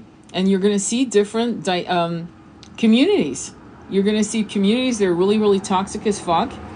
And as long as they leave you alone, we're good. But unlike the Lemurians and unlike the gentle people of Lemuria and the gentle people that were the Neanderthals, we also now have to be warriors. Meaning if they try to bring their shit to our camp, yeah, all bets are off. And that's why some of us are alpha. And we still have I'm starting to realize, I'm like putting the puzzles together, realizing why many of us had past lives as poets and philosophers, but a lot of us were warriors. I'm talking about fucking warriors. Like, Alexander the Great, one of the captains of Alexander the Great. We were one of the captains or generals that walked beside Hannibal Barca, the great general of Carthage. Many of us had to have this kind of experience to develop fearlessness in the face of something that might harm us, the people we love in our community. And that is something that many of us are now ready. It doesn't matter if you're a man or a woman. Believe me, I know of a particular woman. I'm not going to mention her name because, if you know her, you know her. Jen, you know her. I sent you a video on her. You know who I'm talking about. And we're going to invite her to the Starseed group. But she's definitely a warrior of many, many incarnations. And I know I was in battle with her in many, many incarnations. So we're not doing the Neanderthal thing, and we're not going to be Lemurians again. Let me put it that way. And fucking all bets are off. Like, try that shit again. You're not going to like the results. So that's not to incite any type of violence, to say, leave me the fuck alone, we're good. Do your shit, man. You want to be toxic and do your thing. You're far away enough from me. Don't come on this part of the land. This is our part. And if you walk in, you will not thrive for much longer. So that kind of energy is going to be very, very important. Ignorant people think tarot and New Age spirituality, they're religious dogma. Canary says, ignorant people think tarot and New Age spirituality is evil, religious dogma. Yes. What's interesting about tarot and money, as I said before, is it's a neutral energy. So if an evil person with evil intent is using tarot, it's going to be evil. If a person with light uses tarot, it will be good. Just like money. There's money being sent for more arms to destroy people. The money is being used heinously to genocide people all over the world. When money is used for that, but then there's money used to bring aid and food and sustenance and to build buildings like Habitat for Humanity. Jimmy Carter and his wife for years were building homes for the homeless. Okay, decades. Okay, and they were my age when they started. So my point is that money, just like tarot, is a neutral energy based on whoever wields that sword. In terms of New Age, there is no New Age. That's a misnomer created by Aleister Crowley and Blavatsky, both of them who I do not respect, do not like, do not follow. There's only one book I bought from Blavatsky, which I have in my library, but in terms of Aleister Crowley, there's not one book, there's nothing I want from that man. He was a pedo, P-E-D-O. And that's known, okay? It's talked about, like, nonchalantly, like, okay, well, that's normal. No, actually, it's not. That's a deal breaker for me. But with that said, there is this concept of New Age is a misnomer, because when we were made, this was a spiritual contract between the maker who made us, the energy that made us, and ourselves. There's nothing new age about it. That is the spiritual beginnings of our spiritual self-awareness. There's nothing new about it. It's ancient age wisdom. And we need to start as a community, rename shit. We need to create a new dictionary of true expressions of our experiences. And we need to eradicate terms that are not uplifting and honoring who we are as multidimensional light beings. Does that make sense? Does anybody disagree with that? Because if you disagree, I'd love to hear why you would disagree that concept. Why would we accept these ideas, new age? Like, it's so offensive to me, new age. It's very limiting. Does anybody have any comments on that? I'd love to hear it. At some point I want to do a massive sharing of these ideas. But for now, does anybody disagree with that? Okay, so one of the things that I want us to create as a community, as Starseed communities, is actually a dictionary. I'm not actually funny. I want us to create a dictionary. I want us to gather symbols, you know, from Reiki and from other genres, downloads, light language, things of that nature, and just put together a chapbook. Chapbook means like a little novella, because it's not going to be a big dictionary. There's not a lot we need to reinvent, but there are keywords we should reinvent. And a list of primer books that everyone should read. Like, if you are on this journey, here are the basic primer books. Remember primer books to learn how to read, you know, how to read? You had primer books, yeah. So primer books for the for us that are teaching others how to navigate through the beginnings of the awakening, because it can be quite intense. Have you ever seen, I just got the download to share this example for you guys. Have you ever seen videos of people who get the glasses, they're colorblind, and they get these glasses for the first time, they put them on and they start sobbing because they're realizing all the colors they never got to see, all the nuances of colors they never got to see? Well, that's what spiritual awakening is like, except it's much more intense, because you get to realize that all the shit you were told was real is a fucking farce and a lie. And that can be very hard to navigate out. Does that make sense? I agreed. People know ancient practices as new age because they forgot. Exactly. But we have to like rename it so that people stop using the word new age. I'm adamant about that, because then comes this arrogance.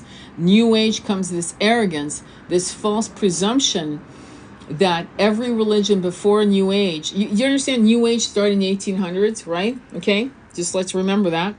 And so the Catholic religion, the Muslim religion, the Jewish religion, the Buddhist religion, do you understand, the Vedic religion, Hindu religion, all of that comes before New Age. And it's wrong. That's not the order of appearances. Spirituality came before all of that. It predecesses all of that. Does that make sense? It predates all of that. And so New Age is a faulty concept, a faulty term that gives people the impression it's new. And that is why we need to eradicate that term. It's ancient, age-old spiritual wisdom. And hopefully a Starseed community will come up with a term that's a lot shorter than what I just expressed, something better. I don't know, we'll come up with a term. And then we'll make it go viral, kind of like other words in the vernacular of American life. A lot of vernaculars came up and became viral. You'd never have thought of it. So we can actually, there's a lot of changes we can make. And as we get more specific in our language to express and define what a philosophy is, more people will more likely get on the bandwagon of spirituality, because they'll realize, no, it's not new. It predates everything. Does that make sense? That's what we need to get together and understand as a community. Does anybody have anything they want to share? I love that perspective. Alicia said way before I said everything else. Makes sense. Yeah. So that's what I propose for our little group. Okay. So again, if you want to join our Starseed group, you have to go on Discord to get the Zoom link. We have to decide when we're going to do it again. We're trying to do it so that people on different parts of the world can have access to us, access to this thing. because we're looking at different timelines. And I know some people are actually waking up at 4 o'clock in the morning to make it. So some people are really on it. I mean, they really, really want to be a part of it. There's no doubt of it. And yeah, so if you want to be a part of it, you've got to go on Discord. Also, on a side note, and I hate to do this, but I have other accounts that are acting like they're me. And the way you know you're on the right account is I have 20,000 followers, 20,600, whatever. But anyway, 20,000. So look for the high number, and that will be me. The other ones will come and follow you and then act like they are me. And they actually had the audacity to approach my son twice. No, actually 3 times so far. And I've had different people who follow me say, is that you? And I'm like, no, that's not me. I would never do that. I would never elicit from you a tarot reading from you. Never.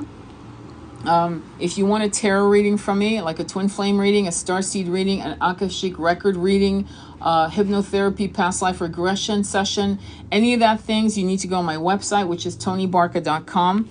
And I'm going to give you I'm going to actually put in the comments if you want that. Okay.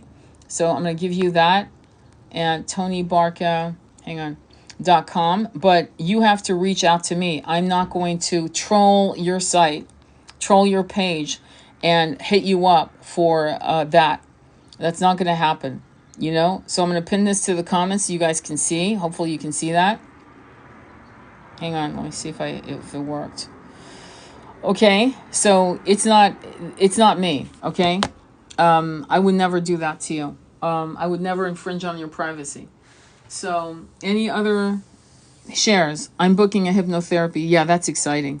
That is exciting. I love doing hypnotherapy. I did 2 in one day, and it was really incredible, the differences. And it was incredible. It's my absolute joy. I'm totally massively in love with the concept of hypnotherapy and how radically healing it can be. I think when you've hit a wall in talk therapy, I love talk therapy. I think it's really important. I think it's important because I do that in a way. And I'm not a psychologist, just so you know, okay? I'm a certified therapist, hypnotherapist. And so when I do tarot readings, though, it is therapy. I hope you guys know that, because people come to me and talk to me, and I'm like a spiritual life coach. So they're asking me questions, I'm reading the cards, we're finding out what the connection was, a person or a family or whatever, or their ascension or their mission.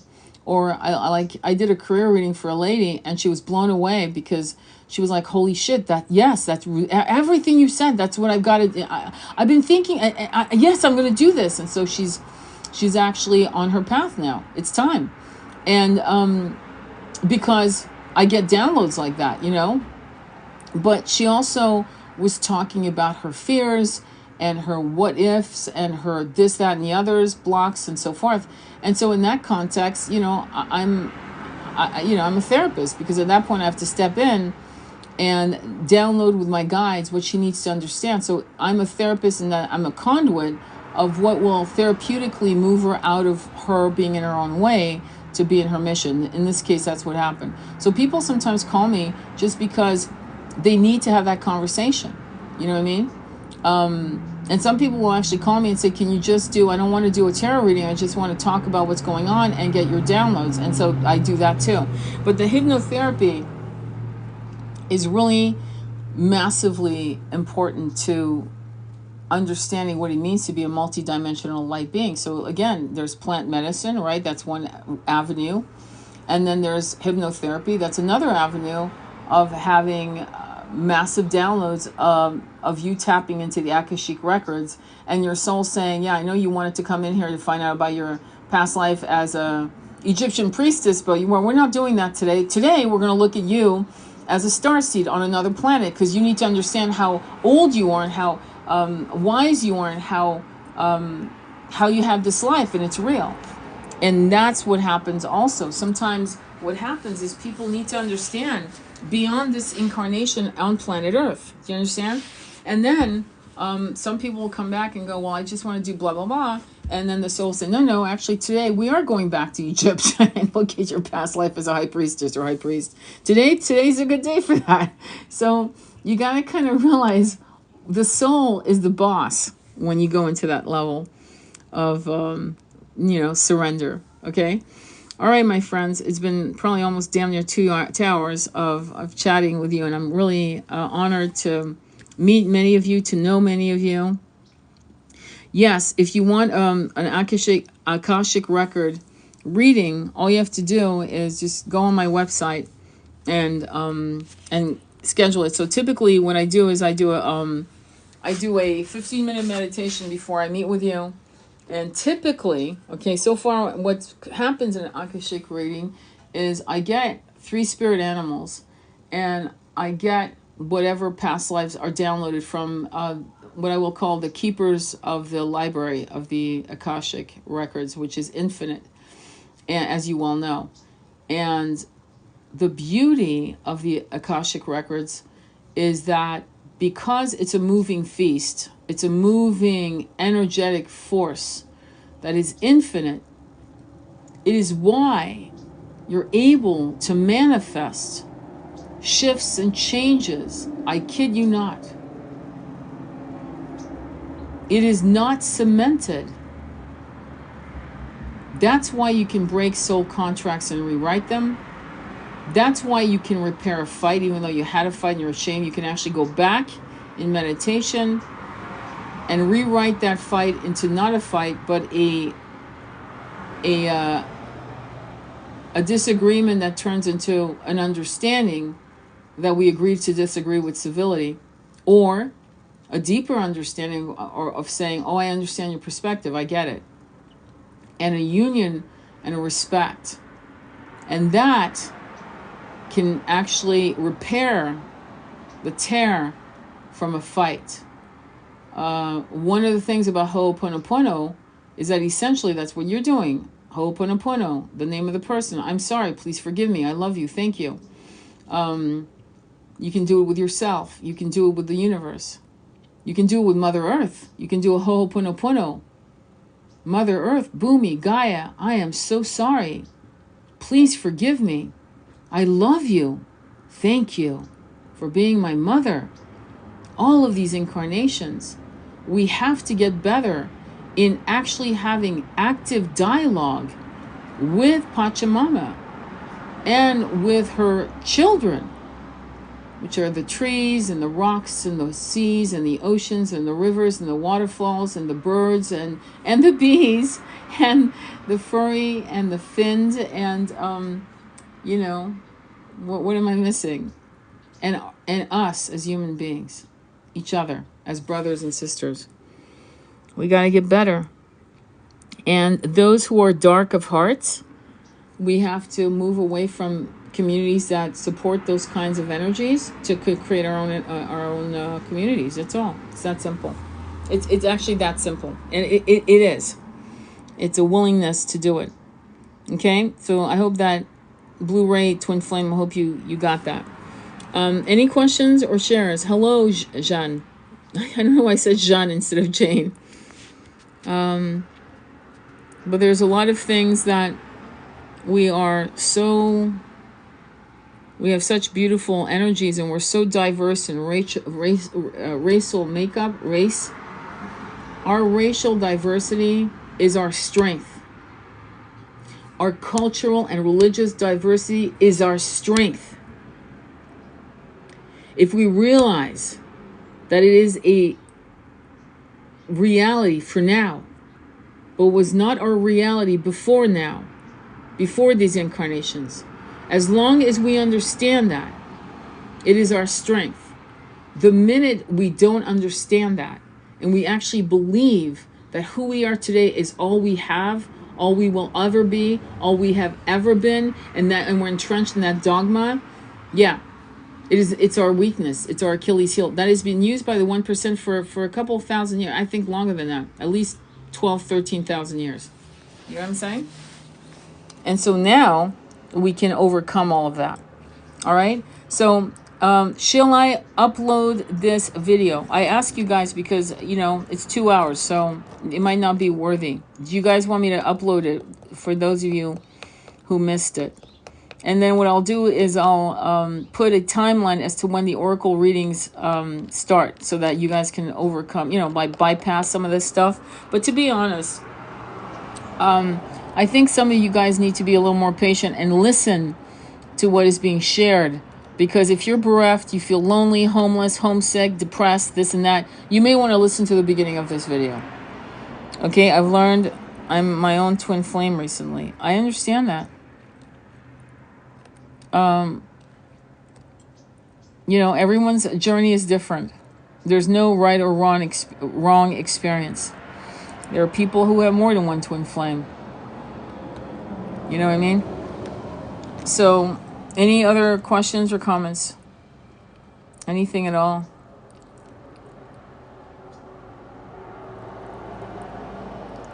I would love to invite you. You know what? When I do another live, how would you like it if we had we'd invited different people to the live? People that I don't know, because usually I don't do that because it could fall into negative stupidity. And I'm very careful with the content that I share with you. I'm going through the dark night again. I am so sorry, healing. Well, you may want to join our Discord group. Go on my profile page and join our Discord group. We have support. We have other people going through the dark night. Yes, we should do a panel live. How do you know when to move on? Well, it's not when to move on. It's how to move into your own light, into your own mission immediately, if you can, immediately. Okay? That's when you move on. You move in to your mission. You move in. And when you move in, as you move in, believe it or not, you're moving on. Not because you're not in being interested in being in union, because you got a lot more shit to do. You don't have time to wait. There's nothing to wait for. So you move into your power. You move into your mission. You move out of waiting into action. And that actually moves you out, moves you on, if that makes sense. Thank you, Jen. You're the best. It has to learn me first. It's Amanda. How are you, Amanda? I'm sorry. Yeah. So, for you guys who are able to do a live with me, which one of you are into spiritual dialogue? See, I wish I could get people who I know are into spiritual dialogue. I really wish I knew. Because the last thing I want to do is have a fist fight with someone on spirituality. I'm not here to do that. I don't give a fuck. But I do want to invite more wisdom onto the panel.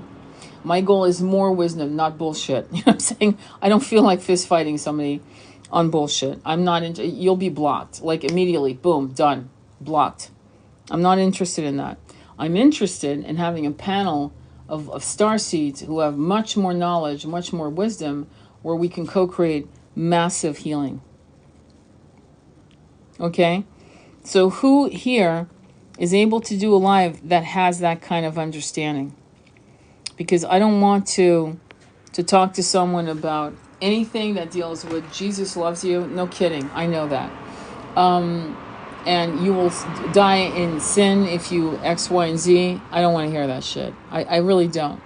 Because if you haven't learned enough from the Inquisition and the huntings of mystical people in the name of that process, which, I don't want to hear it. What I want to hear is starseeds that have more information, boots on the ground information that I haven't shared yet, or that wants to, you get more involved in other dialogue. I would join, yes, but I don't see a thing that says invite. See, I think to do a live, you have to have 1,000 viewers. Am I correct? 1,000 followers. Oh, I'll pin the Discord. Thank you. Healing message me on Discord. Let's chat. This diagnosed soul is my mission. She's amazing. Jennifer is amazing. Yes, 2K. Oh, it's 2,000? Bloody hell. Is it 1,000? Anyway, So whoever wants to do it, that wants to, because I'm not here to try to prove to you anything. I don't care if you don't believe in what I believe in. I actually don't care. What I'm interested in, more knowledge, more data. Like when Jen talks about walk-ins, when Andromeda talks about more information about chakras, I'm interested in that. I'm not interested in you telling me that what I believe in will get me into hell. There is, that's not it. You know what gets people into hell? Their own minds and their own souls feeling like they fucked up, and they go into a place of limbo, which is by the way documented. They go into a place of limbo that terrifies them because they realize they fucked up. Kind of like Dark Night of the Soul, like Mr. Scrooge and Christmas Carol, that kind of thing. Yeah, that kind of thing. Yeah, that's hell, by the way. That was hell when he went through that sleeping through Christmas Eve in those 3 ghosts that visited him. That's hell. That's the ghosts that come in saying, "What, dude? What are you doing? Like, how much money do you need, dude? What are you doing?" Right? Christmas of the present, Christmas of the past, Christmas of the future. You know, all of these ghosts that come from different angles, so that he can recapitulate and come back a better person. It's interesting how we have these incredible spiritual, mystical stories throughout our literature, and we're not extrapolating the nectar from it. That's hell. That would be hellish to me. And then you're like, oh shit, well, I'm going to be a good person. Good, be a good person. That's the point, right? Bill Murray Scrooge. Yep. Very cool. Very cool.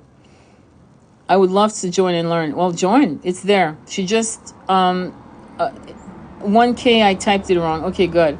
So it's pinned up there, guys. So if you want to be part of the co-ed group, the Starseed group, you want to not just talk to talk, though that is also quite important for many of you, because many of us, you need to know you're not crazy, you're supported, you're loved, we're all going through it. We are your people. We may not be your actual tribe seed people, just to be honest. We may not be your Starseed tribe per se, but we are a Starseed group, and we may be actually the conduits to you finding your actual tribe, at least one member, if not 2 or 3. I'm not joking. So with that said, you may want to join us with that understanding that we might not be your people, but we have those philosophies and we have this understanding that is unshakable. And at that point, you can join us and you'll feel like you're home, to some level of feeling like you're home, and knowing that you're not alone and no one is going to think you're crazy. Believe me, I know people that have psychosis, okay? I know people who have psychosis. I can tell. Side and then come back to human side to bring it all to 3D. Okay, I messed that. That's how I explained the beginning of my awakening, like the Scrooge being shown from the spirit side and then come back to human side to bring it. Yes, exactly, Kay. That's exactly it. Yes. And so that's how you can explain massive change.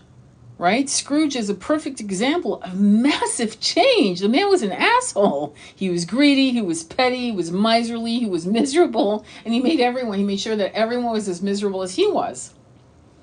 And then death became his advisor, right? Isn't that true? With Scrooge in Christmas Carol, death became his advisor and said, dude, you can continue, do your thing, you got free will, but here's how it's going to end. And he woke up.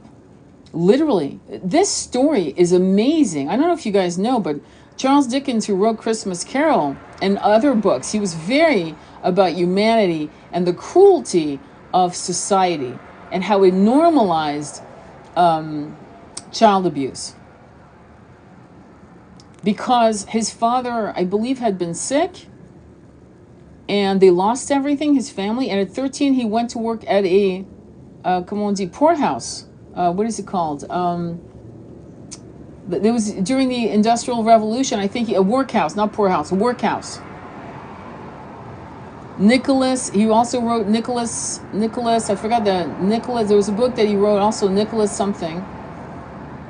Victor Hugo wrote Les Miserables, The Miserables, right?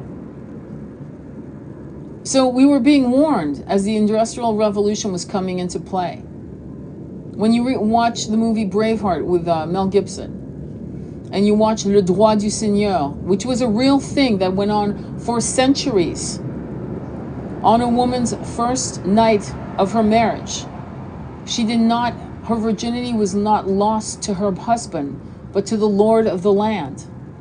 And sadly, quite often, the firstborn was not from her husband's seed, but from the Lord's seed. Let me tell you something. The 1% has done a number on us for thousands of years, and now it's time. We're being given this time to make wrong things, to right the wrongs. And quite often, we were the 1%. Just still, let's not, act like victims here.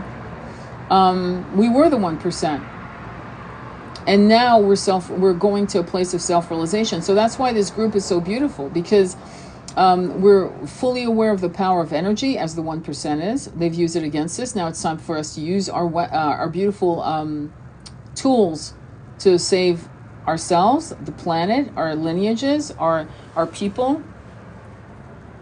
One of the great lines is the Dalai Lama. I say this all the time. Dalai Lama said, "You've all been my mother." So many of us have embodied the lineages of each other. If you're Native American, I know for a fact I was a Native American many times. If you're Hindustani, I remember past lives in India. If you are Irish, I know you remember past lives in the Americas, as a Mayan, or as a Swede, or as a Chinese or boy or girl, or as a Japanese person, or as, I don't know, whatever. I mean, I'm not going to come up with every bloody country and flag. Many of you have been Palestinians. Many of you. That's why it's breaking your heart. It's ravaging you. Many of you might have been in the Nakba of 1948. Many of you have been in Sudan, Ethiopians. So because you know that your lineage that you once embodied in those parts of the world, you are one of their ancestors. You may not know it in your full consciousness, but fuck, if you're empathetic and it's making you cry, you're crying for a deeper reason than you think. Let me just put you on notice on that one, right?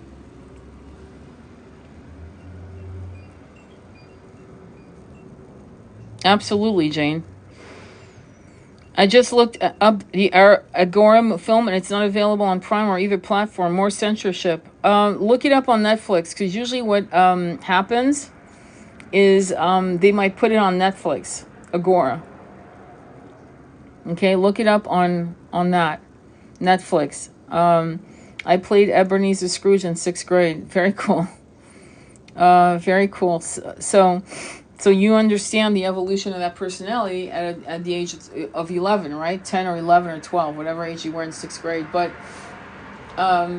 you understand the importance of that evolution, right? Because you had to remember the lines, you had to memorize the monologues, you had to somatically live that evolution from this miserly, awful man to that.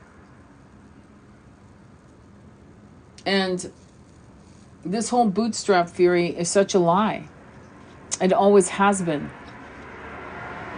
It's a lie. It's a toxic lie. There is no such thing as pulling up your bootstrap. People need help, and there's nothing wrong with that. There are people who are very wealthy today who said, if I did not have a mentor, what do you think a mentor does? Sometimes mentor give you the money to go to a sports event so you can win that gold medal, so you can actually make the money and give it back to them, or not. It's a gift, whatever. Mentorship and mentoring people and being mentored is not a bootstrap theory, is it? It's helping people who need the help. There's no shame in asking for help, and there's no karmic bond in giving the help. That's another toxic spiritual bullshit angle that many spiritualists have. That's why a lot of spiritualists that know better are full of shit, because they're not saying one thing about Gaza, one thing about the Sudan, one thing about the Congo. They're not saying one thing. Not one. You know, Bill Mayer should be boycotted. Starbucks should continue. There's a lot of things that we need to continue. Okay, when the apartheid in South Africa was happening, Shell was involved, Shell gas. And I remember telling my mom, we're not buying gas here. I would have her literally drive, like, you know, and she would do it. Giving her credit, she would do it. And I think at the time I was like 14, 15 years old. Listen to your kids. They know more. Listen to your kids. They know what's right and what's wrong. They have an internal empathy that is carved out of their hearts as they get indoctrinated through the school systems and through society. Do not let them play video games. I'm being real here. I don't know why I'm going there, but I'm going there. I remember my son being involved. All his friends had video games. This was Nintendo, this, that, and the other. And I remember getting these little cartridges that were like $45. We're talking 2008 here. And they were like $45, $55 for these little cartridge games. And of course, I love my son. I want him to have what he wants, right? And then in the back of the packet, it would say could actually cause, I'm not joking, seizures. I was shocked. I was absolutely shocked. And I did some research, and sure enough, because there are certain softwares that actually help with ADHD and autism and other challenges. And so I remember he was 8, 9, 10. It took me until he was 11. I kept showing him, do you see what it says on the back of the packet? It says it, and one day he said, don't buy me this anymore. And on a garage sale, one day he sold all of it. He sold all of it. I think he made like $200. And he was so proud, and I was so proud of him. Because it normalizes all kinds of weird things like violence. Some of the reports I got back on the IDF soldiers, I'm going to bring it up, from Gaza, the Gaza Strip, is they were actually talking about it like it was a video game. I remember hearing that when soldiers were coming out of Afghanistan. They were saying the same things. Don't buy your kids war games. That's an indoctrination plan. Don't do it. I don't give a shit. Don't do it. If you're going to have a fight with your kid, let it be that. That's a good fight. Okay? But hopefully you'll do the best you can without fighting. You start this shit when they're very young so that by the time they're 14, 15, it's not even a conversation. They don't want it either. Okay? They're telling their friends, why are you playing this shit? Right? Okay, Canary, I will look for it. I will look for it. Agora is the movie we're looking for. Money has never been my motivation. I believe we all deserve to be free. Yes, sweetie, but money is not the root of all evil. It's the root of all freedom and liberation for many. Money is a tool. Understand the tool. Without money in a system, we can't get medical care. We can't get the morphine we need to give people who are challenged with pain relief. We can't amputate people without buying this from people and pharmaceutical companies, and we need money to pay for it. And so money is also what creates wells, clear water, pure water, because we have to pay people with labor. So money is a tool. So don't get caught up in money. I just don't care about money. No, reshape your relationship with money and how it can help the universe and this planet until we come up with a different system. But the system of crypto is no different than money. It's an exchange of currency for a product that we need to better our planet, the environment. We need that as a tool. And we have been told that it is the root of all evil. It is not. It is a neutral energy. And so you may want to understand, because when you are not at peace with money, you are fighting something in your root chakra. Does that make sense? I'm actually not kidding. My kids are very woke. They came more equipped than we did, I believe. Good for you. I love hearing you talk about our kids and how to protect them. Thank you. I don't like the term woke, but just don't know how to word it better. Yeah, don't use the term woke because it has a lot of weird connotations that are toxic, that are enveloped in that word. Just put awaken. Here, I'll give you a word. Self-realize. There you go. There's the word. Self-realization. Self-realize. And that word is not mine. It was coined by Paramahansa Yogananda of the Self-Realization Center. And if you go to any self-realization temple, as you walk in, you'll see every prophet from every religion you can imagine. Every prophet is there. Muhammad and Yeshua and Krishna, and all of them are there. They're right there as you walk in. So self-realization, self-realize. There you go. There's the word. I would like to learn more about numerology. Okay, I will take a deep dive into that one. Thank you. Absolutely. Yes, much better. Thank you. Yes, see, self-realize is the word. See, that's what I'm saying. Jen, we need to come up with a dictionary, right? We need to come up with a little chapbook. They do chapbook poetry books, they're little books. And we would just come up with a dictionary of new terms so you guys aren't still playing the 1% game, because woke is a 1% game. You don't want to be part of that 1% game, because there's toxicity infused in that word. There's good and there's dark. And we don't want that polarity in those words. Self-realized, there is no polarity. It's self-realized. You've gone through the shadows. You've gone through the dark night of the soul. You've gone through feeling valueless until you became fearless to see your value. That kind of thing. Right? And that's why I like to clarify. No, absolutely. I love that idea. Healing girl, let's chat. Go to the section, Dark Night of the Soul in Discord. Yeah, we have 3 sections in the Dark Night of the Soul. Dark Night of the Soul, depression, and suicide. I'm not kidding. Because we're not playing. And we might do a live, not a live here, but a Zoom where, if you want, we could actually do a Zoom just on you guys having the Dark Night of the Soul, like you're in the fucking Dark Night of the Soul. And we only invite you specifically. All of you can be involved with it. All of you can be part of it, right? But we're not going to talk about anything else but that. Okay? But that will be the only thing we talk about. And those of you going through the Dark Night of the Soul can talk about it. You can exchange numbers. You can support each other directly.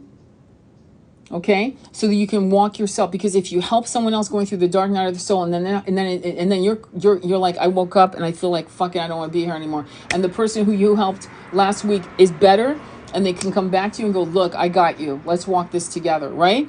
That is what we need to create. What do you think, Jen? Where we do a Zoom for just the Dark Night of the Soul, and all of the rest of us in the group just open sacred space for you. Like we're holding space for you. So we're silent until we can give you support, advice, methods, tools, but it's mostly going to be your conversations with each other, exchanging phone numbers, knowing how to reach each other. And there you go. We've just created a community for those who are going through that. Does that make sense? Okay. Oh man, I had a few Dark Night. I hope that's all of them. Well, no, not really. But they get better. They get better. The worst Dark Night of the Soul after this one, God forbid, is the death of a twin flame, or the death of I don't even want to put it out there. There's only one other death that can match the death of a twin flame. And if you have imagination, you can imagine, if you're a mother or father. So those two are the only two that can happen. And if you are blessed to be the one that steps out of your body before your twin, you're done. You're done. And if they are the ones who are to be left behind while you step out of your body first, then trust that their Dark Night of the Soul is the final purification that they need to come into union with you in the next incarnations. Whatever it's on this planet or other planets, they need it. Trust it. And you'll be there to energetically support them as they go through it. Does that make sense? So that's the only one I can fathom that would actually take someone to that level of, the fall, if you will. And imagine, you wouldn't be who you are if you hadn't gone through it. Thank you for this live. I've been looking for more advanced spiritual conversation. Beautiful. Join our Star Seed group. I went through my first ones alone. Toughest shit ever. It's so emotional today. It's nuts. Yes, it is. That's why I'm still here. Kitty, you're definitely come to the right place. Tony's no BS. Thank you, Rachel. Yeah. So if you want to join us, guys, can one of you pin the Discord on the comments again?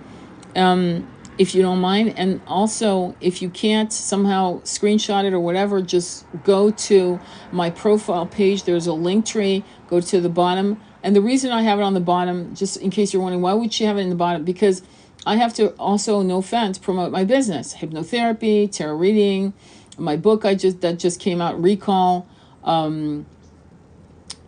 Unfortunately, and not unfortunately, I have to pay rent. I have to pay this, that, and the other.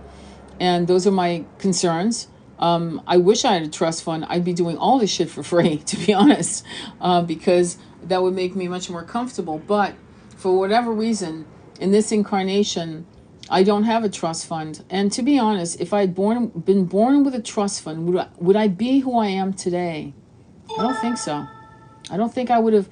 I needed to live in the trenches. I needed to have a mundane life, yet have a spiritual desire. I remember, I'm going to tell you a story of the autobiography of a yoga by Paramahansa Yogananda. When I read the book, I think it was chapter 2 or 3. So Yogananda is, I think he's 18, 19 years old, and he gets a job at the post office. And he's going to be a postman. He figures he'll be a postman for like 40 years until he can retire, or 50 years. Yeah, 40 years, something like that. And he tells his postmaster, he tells his boss, I'm a spiritualist. I am a spiritualist. I read this book at 32. I am a spiritualist, and I will do this job, but I long to do my spiritual work. This was Yogananda Paramahansa. And the postmaster, aka boss of Yogananda, said, within that week, I'm going to put you on a retirement pension. I fucking kid you not. So that Yogananda would not have to work. So they retired him within a week or a month. I forgot exactly the details. And he received his pension, which led him to self-realization, which led him to become Yogananda Paramahansa, who wrote the autobiography of a yogi, and he opened all these centers in America. They're called self-realization centers. And I remember being angry and jealous. I'm being real with you. I am having the human experience, right? I'm 32 years old. I was so fucking angry at my country. I said, I'm in the fucking wrong country, because I want to do this. I want to experience spiritual self-realization. I want to spend time meditating and traveling to India and walking amongst the people, the ascetic, the Sikhs, and all of these people. I want to sit and hear their prayer calls. I want to do this. Why can't I do this? Why do I have to work like these stupid ass jobs? Why do I have to worry about my rent and all of that? Why? Well, now I know why. Because how could I ever understand the suffering of people who are distraught and bereft in the doorsteps of self-realization, who don't know how to maneuver and manifest out of these spaces of constraining invisible cages of self-limitations based on survival. I had to do that, to understand it, to have compassion for it, and to help people get out of it. Now I know why. And so it's interesting how every experiences we have, one of the rituals I do when I do the 4 corners above and below, which I'm not going to get into details today, but when I face the south, I say, thank you for bearing me upon the wings of Garuda, which is the wings of an eagle. Thank you for giving me every experience of death, failure, sadness, grief, shame, loss, birth, triumph, laughter, joy, successes. Because if I had not gone through everything, bearing my life, looking at my life in an eagle's eye view, every moment of my existence brought me to this place, and I am so grateful for my life. So that's where we all need to get to that place of self-realization, transcendence, acceptance, surrender, and gratitude. That's where you become transcendental. Is when you come to that realization and you're grateful before even the failures. So it's interesting. And so that's part of it. That's part of what happens that actually comes to that place of surrender. Okay, let's see. I think I love about you and your lives is that you are so patient and willing to explain everything with patience and compassion. Others that claim to be spiritual safe, you know. No, that's not true. If you know, you don't know. Because if you can't explain it in parables, then you fucking don't know and you're just posing. And that's why I say a lot of spiritualists that claim they're spiritual aren't. Okay, they're posing. Because to say to someone, if you know, is absolutely ridiculous, because Yeshua spoke in parables. And if Yeshua could sit with incredible patience and compassion, if Buddha could sit in compassion and patience, if all of these avatars like Mary Magdalena and all of the women and men and women that have been destroyed from history, from memory, who were avatars. We had many women, God knows how many, who are no longer in our history books. You know, they're not remembered in the written format, right? We know this, I hope, right? And if they could sit in honoring of people who wanted to learn and they don't have the patience to give them lessons, classes, teachings, then they don't know shit. And those are people I block constantly. I block them. I don't want their feet on my shit. I don't want to listen to their shit. I just don't. There's only one person I've kept, only because she's saying things that I want to warn people not to do, and they're in my little star group. Because I know that my new starseed people that are coming, our new starseed, you know, Jen's, mine, Rachel's, Tony's, our little group that we formed. There are certain people that I know it'll come on your feed, and I want to make sure, please don't watch this. This is not good. Not to bully her, and I don't want anyone to bully anyone, but to just say, please scroll on. Just don't worry about it. Because many of you are still too fragile not to get triggered and freak the fuck out, okay? So knowing that, my job is to filter certain people are just plain mindless, mundane, stupid, spiritual. I don't give a fuck. You can watch them all day long. But people giving messages of the apocalypse, yeah, I'll let you know. You're under warning. If you watch it, please let us know that it's freaking you out. It's okay. We got you. Okay? Discernment is huge on this journey. Real spiritualists don't gatekeep either. Exactly, they don't. And real spiritualists talk about where they get source. In other words, if there's a story, I'll tell you where I got the story. If I don't know where I got the story, I'll say I wish I could give credit to the story. There's some stories that I really fucking don't remember where I got it, but and there's some stories that are my stories. It's what they're mine, and I don't say they're mine, but just trust me. If I don't tell you I got it from here, or I don't remember, I wish I could give credit, just know it's my story. I'm just not going to say it's my story, because that's, again, something I work on, is not to fucking pat my ego, because my ego has enough issues on its own. It doesn't need more bullshit to pat it, you know? I don't want to pet my ego.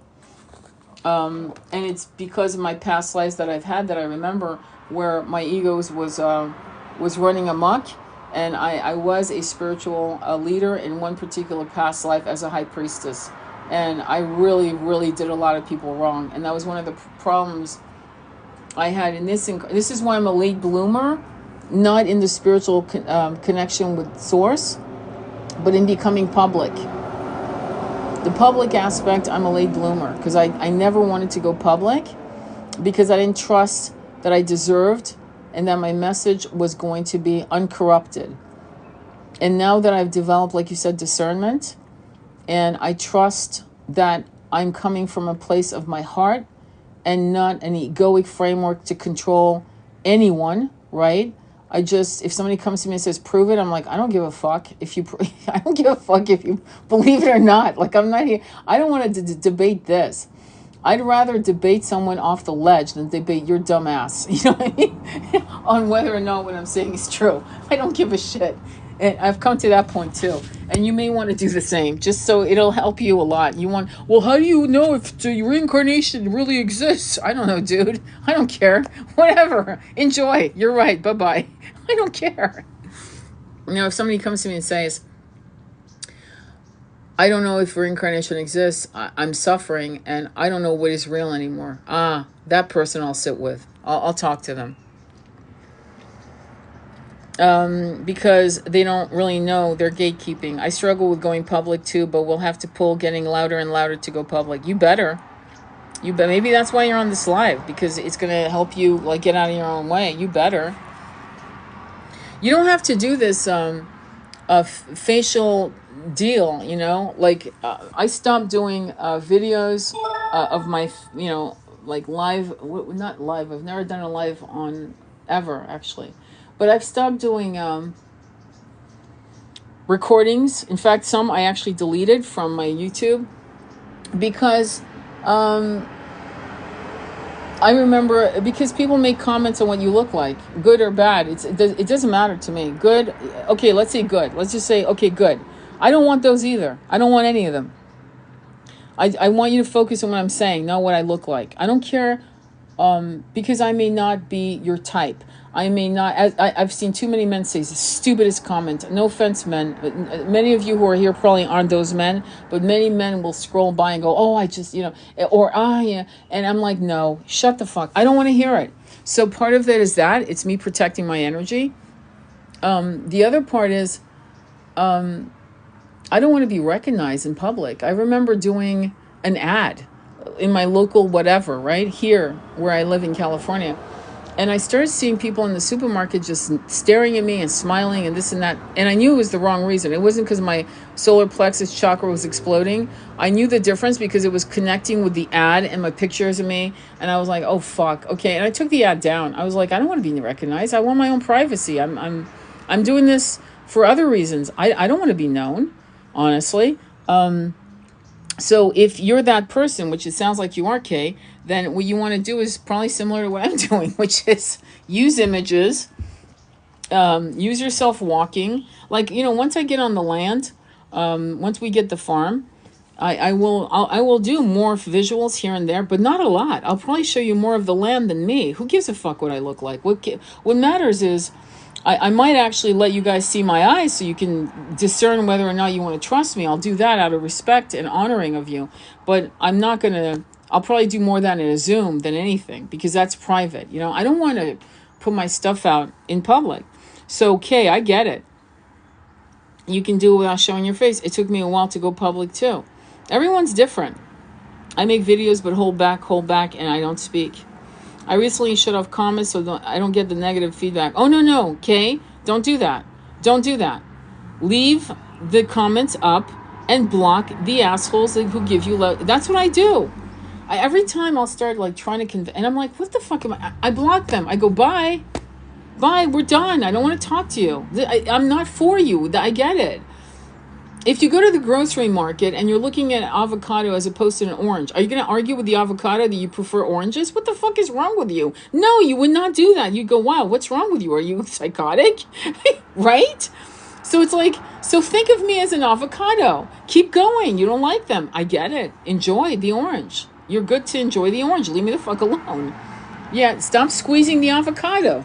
Does that make sense? Like, what the fuck? Okay, I was doing that and then got tired of having to block all the time. Oh, I block all the time. I hear you. So do whatever makes you comfortable. Who am I to tell you that? So, but I block a lot. You'd be surprised. I actually block even people whose comments, because I do a lot of reposts of what's going on with the genocides around the world, in particular Gaza, obviously. But I'll see somebody responding to my comment, and I block them. I go on lives. And with people who are talking about different things of inhumanity and justice, and I'll see them posting comments that I'm not even involved in, and I will block them. You know why? I don't want those people in my realm. I don't want that incredible toxic energy around me in any capacity. I don't want them to find me on a feed. I don't want them. So I block a lot. Yes, it does. is that a trigger in me maybe, or a block yet I have to face? I don't know. I think you should be kind to yourself. The main important thing right now is for you to work on just putting out the message. Maybe because if this is, if that's what's happening, you know what I mean? Then just concentrate on the message. Okay, not blocking people. Okay, so I'm gonna actually correct myself for you, and say, that's it. Love that. Think of me as an avocado, right? You know, we're good. You prefer oranges or apples or cherry? I'm good. Glad. Enjoy. Bye bye. I like all of them, but you know, right now, don't belabor why am I not able to take comments. Fuck it. I'm just giving you all kinds of things as a devil's advocate for you to chew on here and there, but don't like obsess over it so that it actually prevents you from creating content. The main thing is content. It's everything. Okay? You're not here. You're welcome. And okay, I'll block. Okay, makes sense. All right, guys. So should I upload this live? This was a very long live. Do you think it makes sense to upload it? Will it be something that you share with other people? Do you want to listen to it with a friend? Does it make sense to bring that up? Okay, I'll upload it. Thank you, Jen. Okay, so it'll be on my YouTube page, and all you have to do is search for Sacred Intimacy Tarot on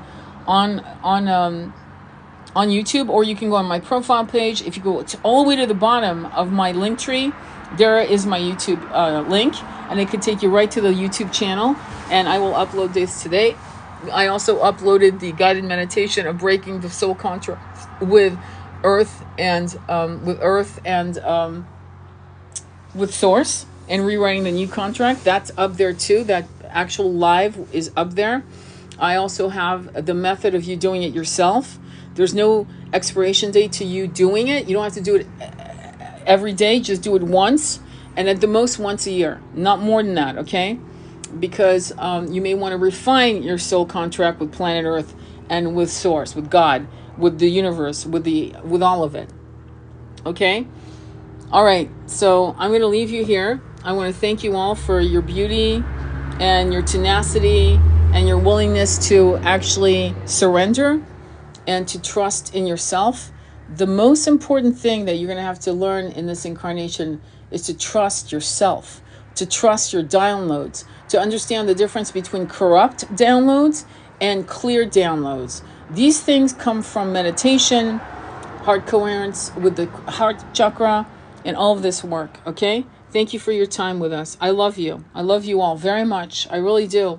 Because if you are here, then you are of my heart, and I adore your hearts, because we beat as one, and we are trying to work on ourselves, but we need to do it faster and more efficiently and more radically. We don't have time. We have a lot to do on this planet. 2024 is a time of action in the material world, action within ourselves, and we got to get all hands on deck. We don't have time for any more bullshit and small mincing steps and dimming our lights to make other people comfortable.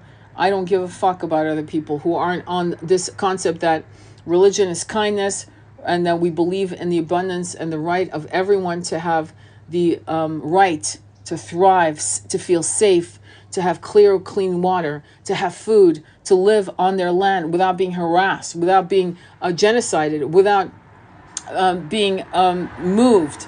Don't think this philosophy can't harm us. It can. And so we are of one heart. We all just want to live in harmony. We all just want to win, and we want to give more, and we are givers. I know most of you, probably all of you listening, that are of kind hearts are over givers.